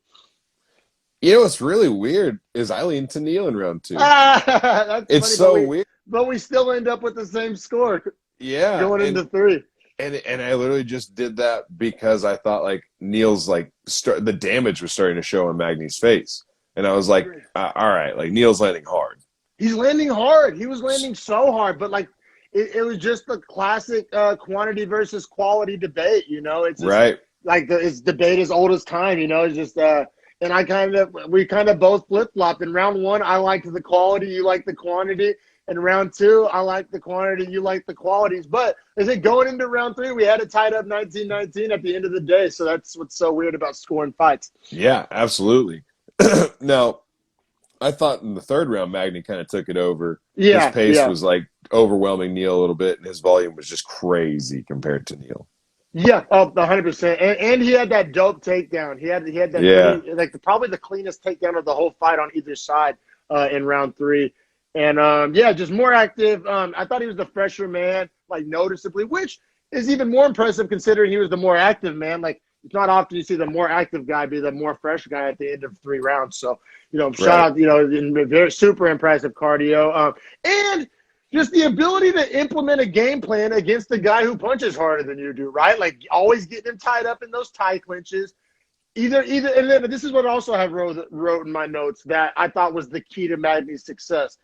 I said he's 6'3", but he was either all the way in, which means tie clinch or up against the cage, or all the way out, meaning like kickboxing distance where he could use his 6'3". His length. He Yeah. really, when he did stay in boxing range, he was in trouble. Like when they were just able to throw hands at boxing range, Neil was landing those hard shots. But from a game plan perspective, Magny didn't stay there like very often, at all. He either kept it all the way in or all the way out, which I thought was the reason he won this fight. If Neil was able to keep it at boxing range, like for more extended segments of this fight, he probably would have, gotten the finish, in my opinion. That's a fantastic note. That's exactly the reason Magny won the fight. I mean, that's literally like if you were going to write up a synopsis and you had to put it in the shortest way possible, I would simply agree with you and say Magny controlled the range of the engagement and the quantity of the strikes. Yeah, man, for sure. And like I said, it was a close fight, though. Yeah, So great now fight. we got more. So let me get. So yeah, Magny. Yeah, we got to get to these decisions, man. So I scored it 29-28 Magny, which I two did as well. judges did, and then one judge gave it 30-27 Magny, which I'm not that mad at. Like, Well, right, because we flip flop the rounds and agree on the third, so it's like there's a Exactly. path to that happening. And I feel like this one was not like the Klein one's the exact same scores, right? 229-28 and 30-27, but that one felt like a robbery of at Yeah. least the second round, whereas Yeah. this one, no round feels like a robbery. Not at all, for sure, man. Definitely kind of a different strokes for different folks until you get to the third round.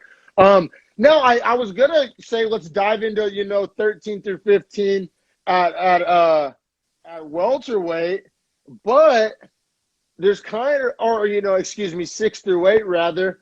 But after the fight on Twitter, Hamzat called out Magny. Now I don't know if Hamzat had a little booze in him. He was tweeting off a lot of shit. He literally also in the same night he tweeted out, I think he said I fight August 170, September 185, October 170, December 185 or some shit. So I don't know how much stock to put in this call out. Maybe there was some vodka going. I don't know. I'm not accusing anything. I'm just saying, like, he was firing off some wild boy tweets last night. But he did call out Neil Magny and just, we're both Hamzat guys. He's been out a cool minute. I'm all for it. Now, Yeah, I'm on board. Magny's on board, that's a different story. I'll give you 6 through 8.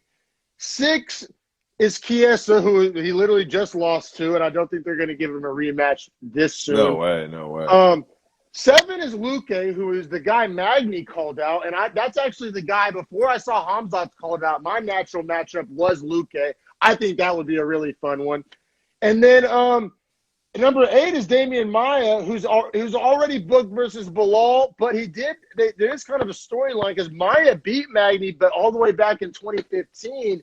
So there's a little bit of something there. But like I said, he's already booked versus Bilal, so I doubt he'd want to maybe wait that long. He said he wanted to get back out there pretty soon. So I think it's either Luque or Hamzat, and honestly, I don't think you can go wrong with either one. Just kind of depends more what they want to do with Hamzat than I think it does even what they want to do with Magny. Because I think it's clear at this point the UFC is like essentially invested in the storyline and like of Hamzat and like, of building up that kind of character, if you will. Depending on what they do, I'm just going to throw another name out there that might be fun for Magny. What about Kevin Holland? Oh, super fun. Is that who Kevin Holland said he wanted to fight at 170, or am I tripping? Did he say he wanted to fight Bilal? I I forget think who he he said he said. wanted to fight Bilal. Okay. Yeah, no, oh man, Holland Magny at 70 would be so fun because it wouldn't be a wrestle fest, like, Right. he'd have to deal with those tie clinches, but Holland's nasty in the tie clinch too. Right. They're They have like both the same skill set. they're like the same body type even. Right. Like that they'd be like fighting themselves pretty much, except Right. for one guy talks a lot more. That'd be so much fun. But also neither guy is afraid to throw. Yeah, no, at all. At all. Yeah, both guys have Except one guy talks a lot. Yeah, I'm super on board with that. I'm super on board with that. I think Luque might be a little like big for Magny to handle, like as far as Yeah, like like he's stacked out. a lot thicker for sure. Magny's skinny, man. Even Holland. I haven't seen Holland at 170, but I don't think he would step in the cage at 170. I think Well, even Holland. I was just going to say that Holland fights middleweight, fights at 182, doesn't cut a single pound, so That's like what I'm saying. he'll probably look the exact same at welterweight. That's what I'm saying. I think Holland even looks thick if he's standing next to Magny. If they're just standing there with their shirts off, like Magny's just like real cut. Yeah, he's thin though. He's not like a muscular guy. He's like there's two kind of cuts. Like, do your lats cover your shoulder blades or not? You know what I'm saying? Like he's a bony cut. You know what I mean? Yes, very much so. He needs a thickie in the wintertime. You know what I mean? But hey, we'll keep it pushing here because a lot of fun. Now, I guess do you want to? We didn't touch on what Neil. Oh yeah, we did touch on what Neil does. He takes a lot of time off because of his health. Not even worth really talking about for sure. So we'll keep it pushing here to the ceremonial Donald Cerrone Velociraptor feeding. It happens a couple times a year.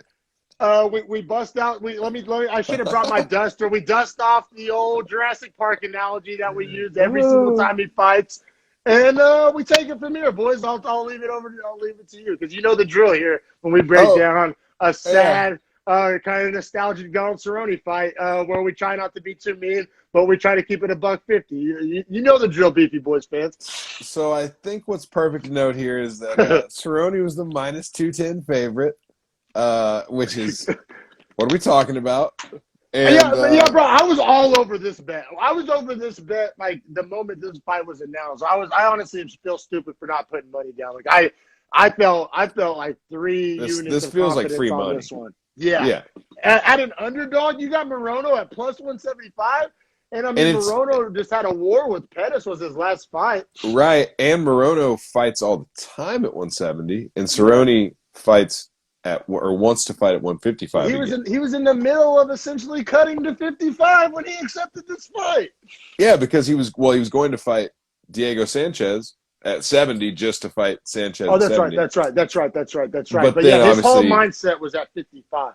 Right. He only was fighting Diego because one, he would win that fight. Like, let's be real. Yeah, and two, that's like a money fight, like a name fight, like a legacy fight. Like, yes. And he also they have like old beef, they have right? like a From back in the day. Yeah. Oh, dude, he hates his new coach too, Josh Fabia, which I hate. The whole world hates him. He's like public enemy number one right now. That dude sucks. Of him like Diego hanging upside down, and he's like kicking him in the head and slapping him and shit. You haven't seen it? Oh, if you needed another reason to hate it, because like I was kind of on the fence, like, I kind of have some weird spiritual beliefs myself. I don't want to judge the guy. He was kind of a dick to Megan O'Leary. That wasn't cool. Maybe it was a bad day. But then this video comes out of Diego. He's like, like the bars at the monkey at the playground where you gotta do pull-ups on. He's like hanging upside down, like you head upside down like a bat. And then he's just like the weird coach guy or whatever guru whack job was like just like slapping him in the face. Like Diego's like meditating or like trying to ignore it. And he's just like, I think he's even doing like some like little light kicks to the head. Just like, dude, like the last thing that man needs is like unnecessary head trauma. Yeah, like, what? That's exactly my thoughts. No, it was kind of hard to watch. It was whack. It's like, okay, I'm on board with the whole world hating this guy. Fuck this guy. I was like, I'll get on board. Like, I didn't want to hate him over like the words or a bad interview, but okay, I've seen enough. Apparently 2 years ago, he was on Ariel Helwani's show, and after they got off the like interview or whatever, that dude texted him 37 times in a row before Ariel responded.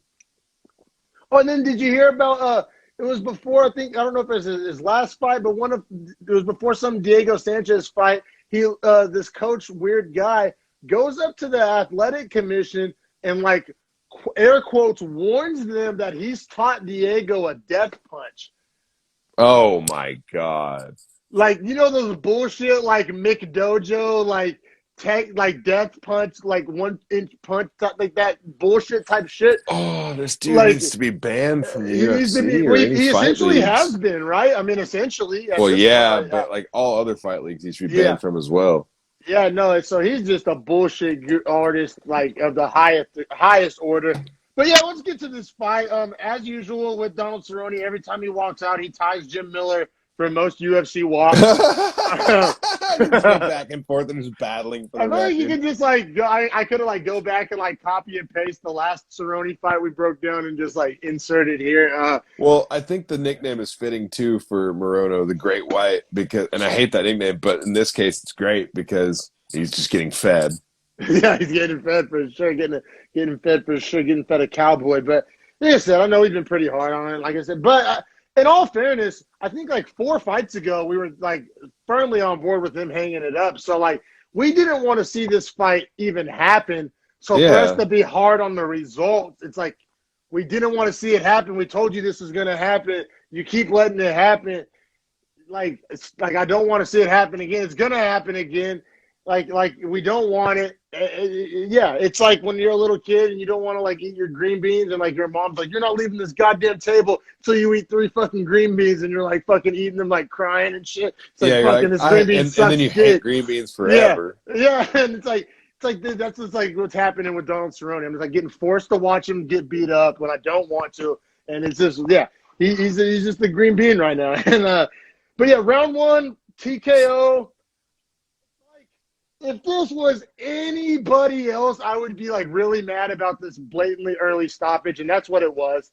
It's an early stoppage that we're all gonna not call an early stoppage. I was so happy to see it be stopped. No, I was too. Like I was too, but like it's like if I was just like watching the silhouettes, or if there was no names under, like if that like, or imagine if that was like 2 like if that was Conor and Dustin, bantamweight. Or like imagine if it was like 2 like contender series like featherweights. We'd be like, what? Like what? What did we just watch? So I just wanted to keep that in perspective. It's like I know I always said you can't have your cake and eat it too. That's what I'm saying here. Like we're having our cake and eating it too. It was an early stoppage, but it was a good stoppage. Yeah, exactly right. Exactly right. Like Cerrone caught like a hard right with like 80 seconds to go, and then just started eating a bunch of hard shots. Granted, he was still standing. They weren't hard shots, bro. They were literally like touches. And they were hitting his glove. Yeah. Like, none of them landed clean. Yeah, most none of them them were through, power shots. They were like jabs.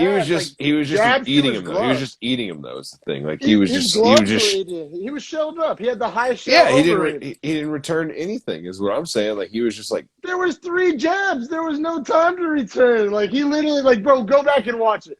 No, the big shot, the first initial shot that made him shell up was big, and it was like it was over. I'm being a devil's advocate here. It was over, and I'm glad he didn't need unnecessary damage. And I'm not like that's not where I'm coming from. I'm right, because that's what I'm saying is like that big shot was coming.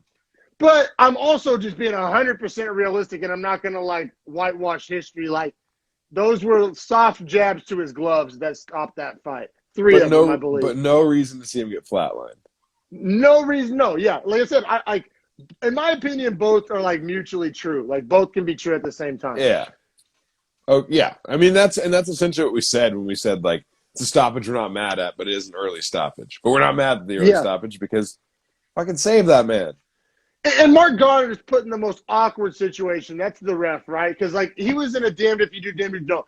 Early stoppage. That's probably more explainable than like if you just let like Cowboy get like Francis ground or like O'Malley ground and pound, just like like we would have been much more mad at that than we are. Which we're not mad at the early stoppage at all. So Mark Goddard made the right call, but like I said, it just and I don't. My brain just works this way. I'm just like a contrarian. Like I don't know. Like if you just like if those were silhouettes fighting with no names or rankings underneath them, that stoppage would be whack. You'd be like, this is the wackest stoppage of all time. But context matters. And that's the perfect like example of context mattering when it comes to these stoppages. What do you? So for me, I think Cowboy gets one fight at 55. If he Yeah, I loses, think it's that I'm over. pretty sure they promised him. Like, I'm pretty goddamn sure, like, they have like a handshake agreement that because Like Cowboy's he would saying that take like this fight on if he replacement. gets one shot at 55 without getting cut, Because he's been win, saying that lose, all or week. draw. He He's was been like, saying it. yeah, he was like, I don't want to take a chance on risking my career here with the UFC on taking a Yeah, replacement fight.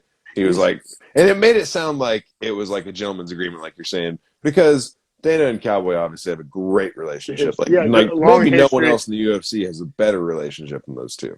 Yeah, yeah, and probably nobody better to like do a handshake deal with than Cowboy Cerrone. No, honestly, if you bet money on Cowboy Cerrone at -210, like you deserve to lose every penny. Like I don't Right. care. Like if your kid's hungry this morning, that's on you. Yeah, and that was a stupid fucking bet. Like I'm sorry. If you want to be mad at me, if you bet Cowboy Cerrone at -210, you deserved what happened to you. yeah, absolutely. Who What? would put money on this guy at this point? And Like no if it was offense a to pick 'em or plus 140 or -140, like okay, maybe still not me, but maybe like I'm not gonna like call you an idiot. -210, like we roll out the hill, let's roll out the idiot But wagon. Like the idiot wagon to the hill. They're parked behind the shed. We just gotta pick which one to hitch up and roll out. But here's what I'm saying too, man. Is what was this fight number 37 for him in the UFC? yeah, Like, if you had a car with 200,000 miles and then a car with 60,000 miles, and I asked you, hey, let's take a road trip. Which car you want to take? You're fucking taking the 60,000 mile car. And even more so, if I said, do you want to run a race? yeah, Like, let's see who long runs this distance fast. endurance race. Yeah, either way, like we can go distance or we can go like Yeah, off the line. Like I'm not trusting the 200,000 mile engine. yeah, no, I feel you, man. Alex Morono cashes is +175. I mean, that was free money. Like, I'm literally kicking myself in the fucking ass for not betting that. Like, I totally should have. I could have fucking paid for my wedding party coming up. But he got the performance of the night bonus. Got 50 G's, which I don't know. I mean, I guess he got the finish. I'm trying to see if there's anybody else. Like, I mean, Haas didn't get the finish, so he's not gonna get it.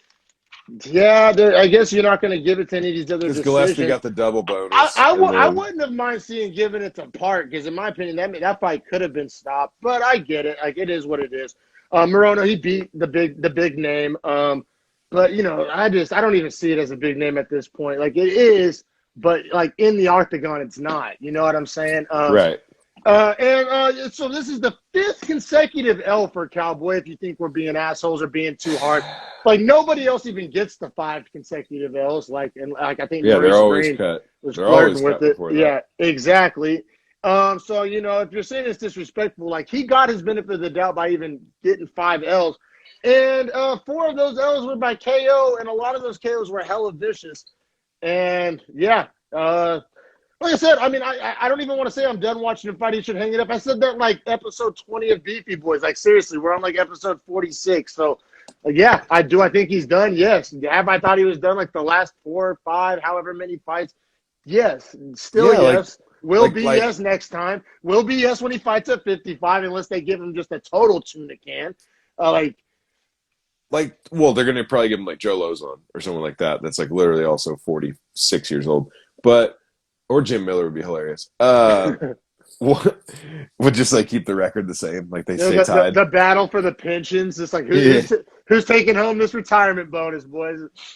But yeah, man, I it's like I don't want to see him hanging up, but I definitely do want to see him hanging up. Yeah, but like he's promised this fight at 55, so like give it to him. But if he loses, it's done. It's not a question. It's done. Yeah, for sure, man. Yeah, we'll keep it pushing, man, because this main event does deserve. Oh, I guess unless you want to do what's next for Morono.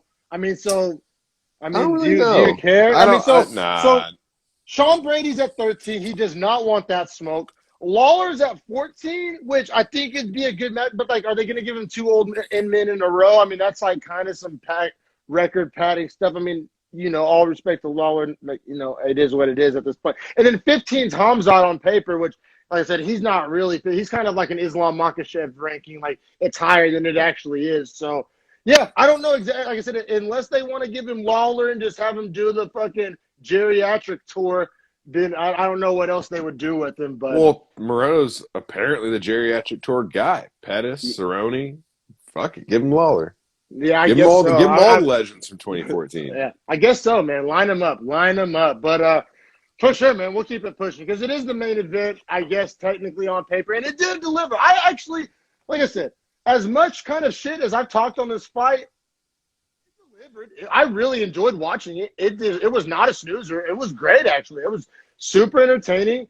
It was awesome. We got pretty much everything you would want from a main event fight and went all five. There was violence. There was grappling. There was striking. There was, I mean, there was momentum swings. I mean, it was cool with me. I was cool with it. Durability, high volume output, like different styles that were like cool. It was now I will say, the one thing I thought coming into this fight, and especially since Michelle Waterson took it on replacement, late notice, came up a weight class, 10 pounds, I thought to myself, Muay Thai is like, if Michelle Waterson's a karate person, like she is, Muay Thai is the style that actually like dominates karate because they attack the legs and they do better in close. Right, and they have better karate grappling. Doesn't really have anything for in close and tight in a foam booth. Right. So I knew this was going to be a stylistic nightmare for Waterson unless she could get into grappling exchanges. But even still, those would have to be takedown exchanges like wrestling. They couldn't be like clinches because Muay Thai is going to give you a great top clinch. Yeah. All very valid points to look at this fight coming in. And like I said, I was pretty complimentary of this fight. There is just one huge bone I have to pick, and I think you do too. They're both strawweights, but this fight took place at flyweight. Just annoying, and especially because we just watched that, right? We just watched Cerrone fight up a weight class. It just seems like it seems last minute because it was last minute. It seems kind of helter-skelter because it was kind of helter-skelter. I don't know. It didn't come across as just it's just what are we doing here? I don't know. Did this fight really need to happen? I'm glad it did. Like I said, it delivered, but we have two strawweights fighting at flyweight, which I think mattered a lot considering that Rodriguez is a massive strawweight. Massive. Yeah, the weight cut's way worse for Rodriguez. Is exactly what I was going to say. Huge advantage. This whole situation favored her over Waterson. For sure, man. For sure. And but yeah, man, I got the first couple of rounds, man. It was looking like this was going to be a snoozer, and we were just going to be in for 5 dominant rounds. Round That's one, bro. It's crazy that you just said that because I even wrote at the end of round 1. Waterson's tough, but I don't think she wins a round in this fight. It was looking like it, right? Because we've seen that before where it's just we're going to get 5 rounds of just the same old. Right. Copy and paste your notes from round to round. I thought that's what it kind of looked like we were going to be in for. Also, I don't know if we said the money line. Rodriguez was minus 210 favorite. Waterson plus 175. But in round 1, Rodriguez was landing harder. I thought especially early on, the size and strength difference when they would land was just jumping off my TV. Absolutely. It was super obvious.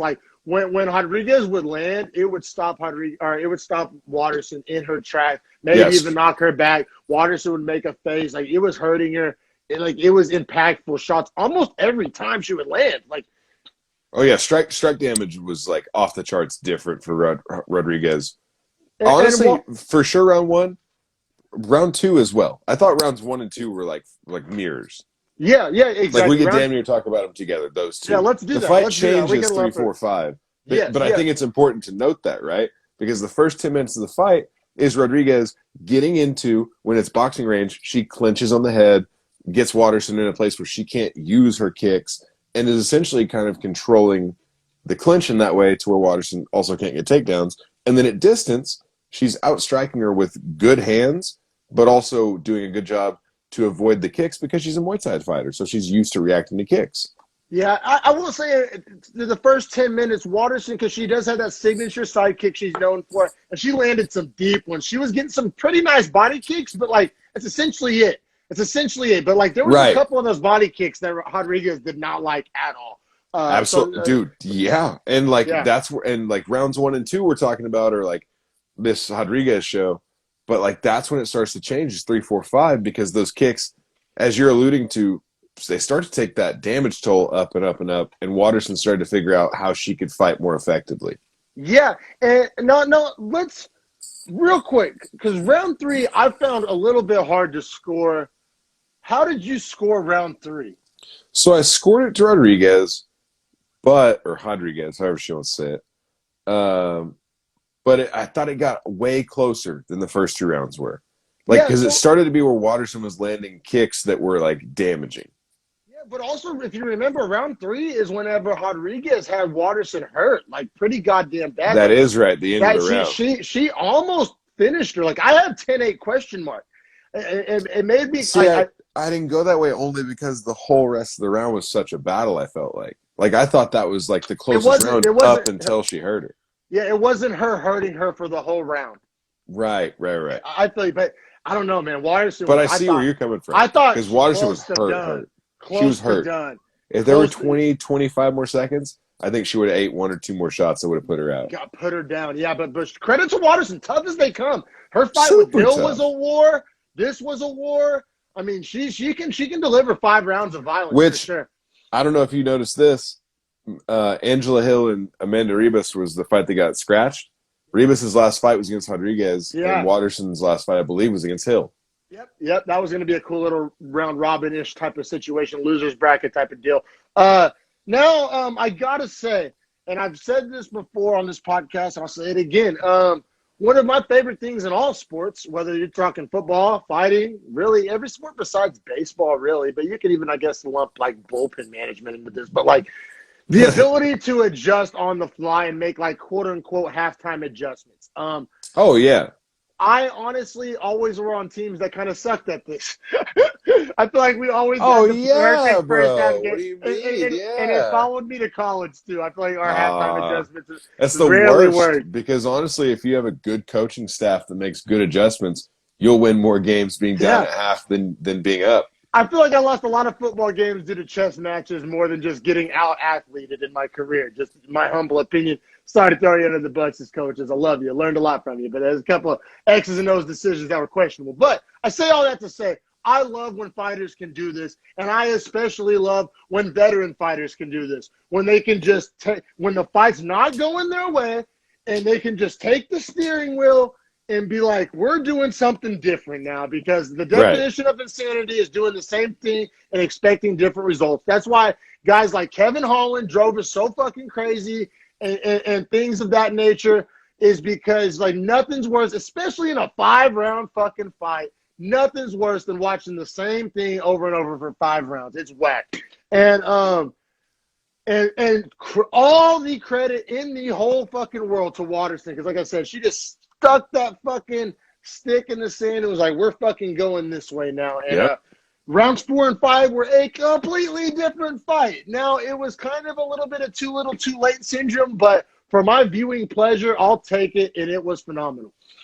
Yeah, absolutely, because in round 4, Waterson got the takedown, got like 3.5 minutes of ground control time, was actually looking really good in the striking before she got the takedown. Yeah. And I think Rodriguez was starting to gas. I think it's safe to say it was her first time in championship rounds. It was Waterson's. She was in championship rounds her last fight. She just went 5. So I think that was a huge factor in this. Like, because literally right at that threshold is where this fight changed. Absolutely. So I had it 39-37 after 4. Did you as well? You had 3 rounds to Rodriguez and 1 to Waterson. Yeah, but I gave round 3 a 10-8. I maybe regret that now, but on my notes I had it 10-8. So whatever, so 39-36. Yeah. And then so it was kind of whack when I was watching this kind of quote unquote comeback from Waterson, is because I pretty much knew that unless she got the finish, she still, especially with my 10-8, I knew that without the finish she wasn't going to win. Right.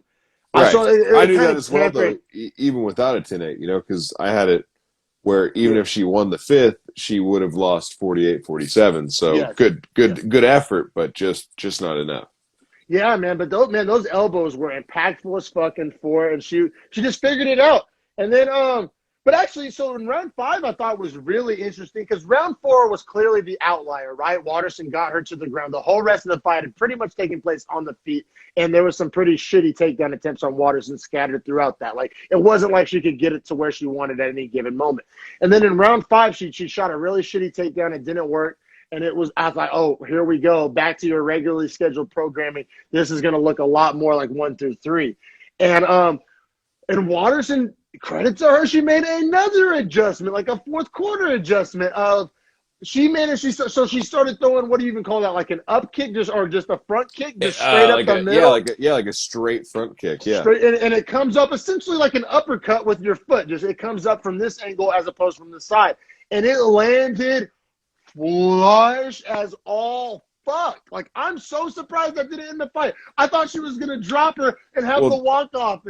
Dude, and the combo she threw it with was right low kick up to a left, like, front kick to the face. And it was like, damn. Sick. Like, if that was a finishing combo, that was going to be a highlight on, like, ESPN Reels for days.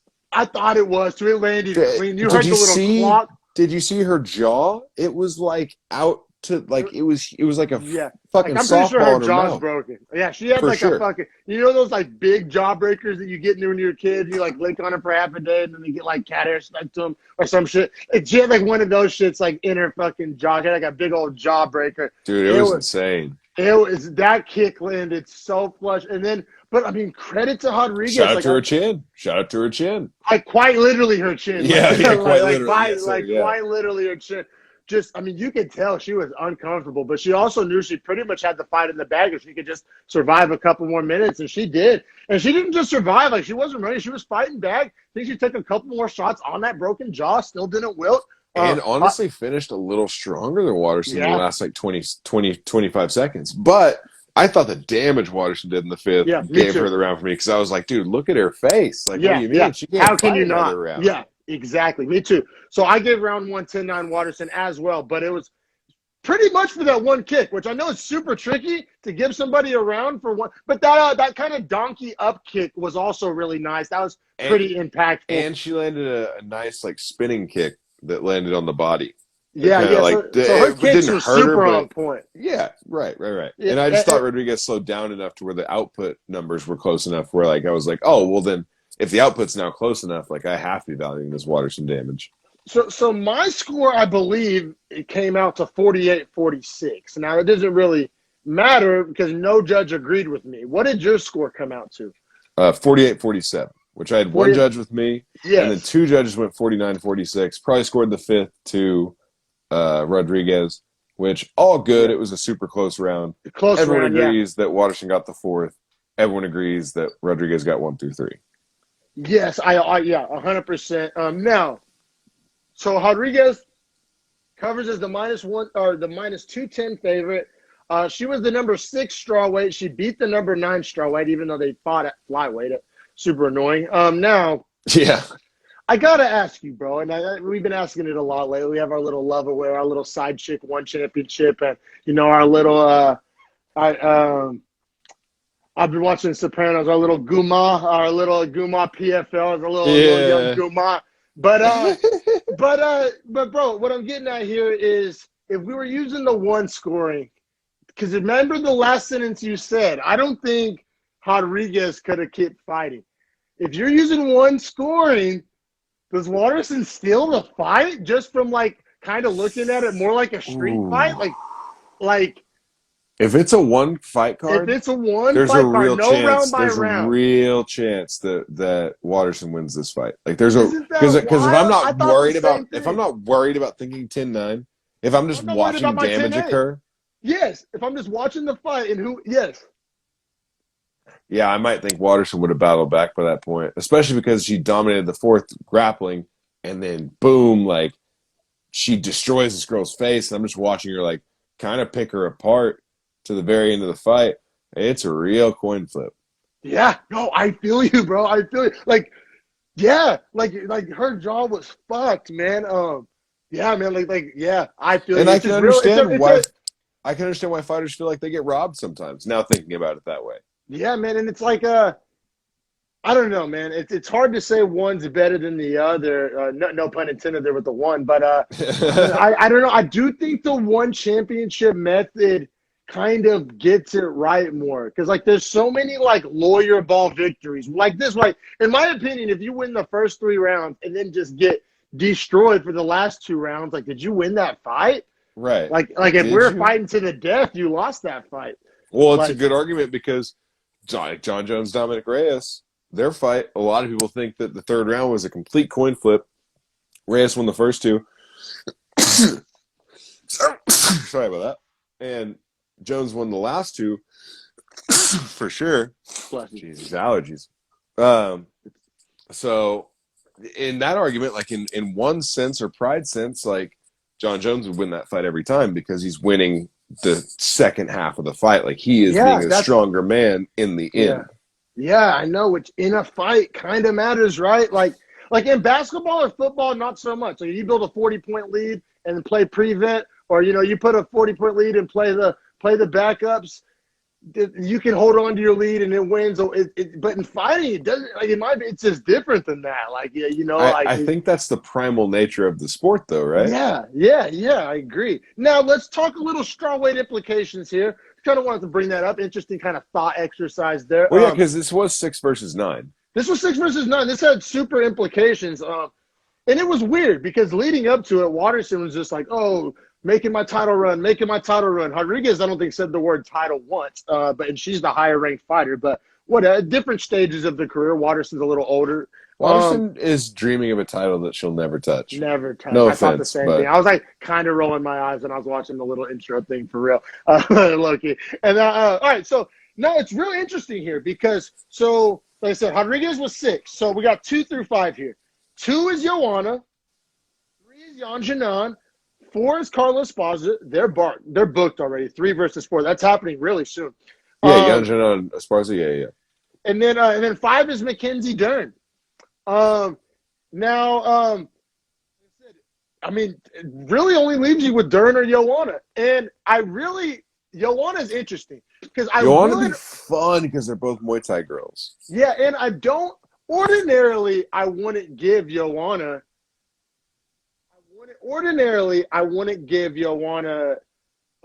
I wouldn't say that's a good matchup. But hear me out. She hasn't fought since the Wei Li fight, right? Correct? Joanna? I don't believe she has. I can look it up. I have to. You're right. You're right. So, I'm trying to think if I've seen that forehead in there since there. And it's kind of sounding like, if you can read the tea leaves a little bit, that they're going to run back Whaley and Rose. It kind of seems like that. Yeah, I think they have to. And so I don't think they have to, but they do have to. So the only thing is, who else are you going to – is Joanna going to wait for the winner of Yan Jinan Esparza? Is Joanna going to fight Mackenzie Dern? Or if you're Joanna, do you want to get in there against Marina Rodriguez? And I don't even know. Like it's really interesting because, like, in my opinion, I give Joanna the choice of the litter. Like, I show her that respect because of what she's done for, like, the smaller women. Yeah, I don't know if it's Sean Shelby or Mick Maynard, whichever one does the women's strawweight division matchups, like, I would just let Joanna look at the list and say, hey, who do you want? And then I could also see it being a thing where that fight between Esparza and Jianan is so soon, winner gets Joanna, loser gets Rodriguez. And then what do you do with Dern? I mean, Dern fought pretty recently. I guess she can chill for a sec, but I don't remember. I don't think she took a lot of damage in that last fight. No, she didn't. She's just like grapple. She's like grapple destroying It's like girls. There's this weird odd man out, like somebody doesn't have a dance partner. You know what I'm saying? Yeah, somebody's going to get screwed. Yeah, it kind of reminds me of Justin Gaethje a little bit. Somebody's going to get Gaethje. Dude, what would be so tight is if you gave the winner, like if Zhao Nan just like starched Esparza. Yeah, give Zhao Nan the title shot. Yeah. Make Wei Li run it back with Joanna for not a title, but just in a 3-round banger. That's what I want. And then the loser of that other fight, whatever, they can take their time off. They get their ass whooped, right? Like, let's say Esparza just gets, like, torched, right? Like, KO'd bad. Then you wouldn't make her fight, and you'd give Dern and Rodriguez the fight. 5 But versus. then there's still an odd man out. But I think that's probably the best scenario because you push the odd man out to the back end of the rankings, Pretty not the much, front. we're hoping somebody needs a medical suspension, which is kind of fucked up. But that would answer a lot of those questions, right? It would help. It would help. It would help. help. It would help line that out. Now, next week we got the big boy. Yes, sir. Yes, sir. 263 or 260. I don't even know what the fuck number it is. 262, I believe. I think it's 262. We got Oliveira, Chandler Oliveira, Ferguson, Diaz and Edwards got Dariush. pulled, which sucks ball sack. What the fuck is with that bullshit, man? Why are they always? I think it's literally the first time Nate Diaz has ever postponed a fight, and they gave an exact date. You can't get a Leon Edwards fight. It sucks. I know. The dude just gets fucked. He's cursed for sure. Yeah, no, he's got some weird Jamaican curse on him for sure. And then, and then who else we got? So we got the lightweight strap is up for grabs, and then Ferguson Dariush. Dariush, who we're so stoked on that fight. Yeah, it's gonna be fire. It's kind of a win-win for me because, I'm not like I said, who wouldn't love to see Ferguson kind of get it back on the rails, kind of get it back on track, or. We both said Dariush is probably the single most likable human being maybe in the whole UFC as far as he's so likable. He's a nice guy alive. Like I would trust him with my life savings. Never met the guy. Like, you know what I'm saying? Yeah, right. Seems like that kind of guy. Like maybe I'm misleaded. Like maybe he's the best actor in the world, but I think he's like a really good guy. So like I said, kind of whoever wins that one, kind of a feel-good moment, right? Now, if Tony loses, it may be Dunsky for him, so that might be a little weird. But I think a guy like Tony, I think he either goes to PFL or something. You know what I'm saying? I don't think he would just hang it up. I think he's got too much crazy left in him. I would hope not. Yeah, but we have some other ranked matches from that card. I can't remember them, but I think the entirety my of the laptop froze up, or else I would fucking pull it up. It fucking sucks. It's a good note we could end with in that case because my computer gets delivered tomorrow. Perfect. It's on the FedEx truck, so we will get that set up and running. Hopefully next week's show, I got a whole different setup. Hell yeah, man. This was a fun one, man. We have this UFC Fight Night, Waterson versus Rodriguez, a Beefy Boys Breakdown, episode 46. Somebody fucking unsubscribe, so we're back not at 100. Go subscribe. Get us at 100. Yeah, what the hell? Who took the time out of there to go unsubscribe? Hating ass motherfuckers, man. Maybe their account you know what? Their account got banned. They didn't go unsubscribe. No one unsubscribed. Yeah. Can't do that. You actually can't do that. Actually, if you're listening, you can't do that. Once you're subscribed, you're always subscribed. Yeah, you're in it for life. It's a blood oath.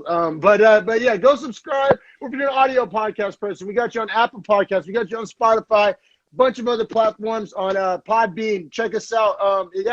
Just support. And next week, big things coming. Big fights. Strap on the line. We're gonna make a prediction. I guess that's the only right way to end the show. I'm gonna go. It's a vacant belt, so it's not changing hands either way. Chandler. I'll go Oliveira to make it fun. All right. I was so high on him after he beat Tony Ferguson. I don't want to be caught up in the moment. And the Chandler win over Hooker, it's like I didn't get a chance to see enough, I feel that. And I've seen plenty of Oliveira. Oliveira's going to have a little bit of a reach advantage. I don't know. I'm so stoked. And I'm so glad that it's 5 rounds. It's going to be a good one. Going to be a good one. Hey, shout out Beefy Nation. Thank you so much, Harrison. Thank you for your time. Another episode of Beefy Boys Breakdown. See you, everybody. Thank you so much. Yes, sir. Later, D-Mac.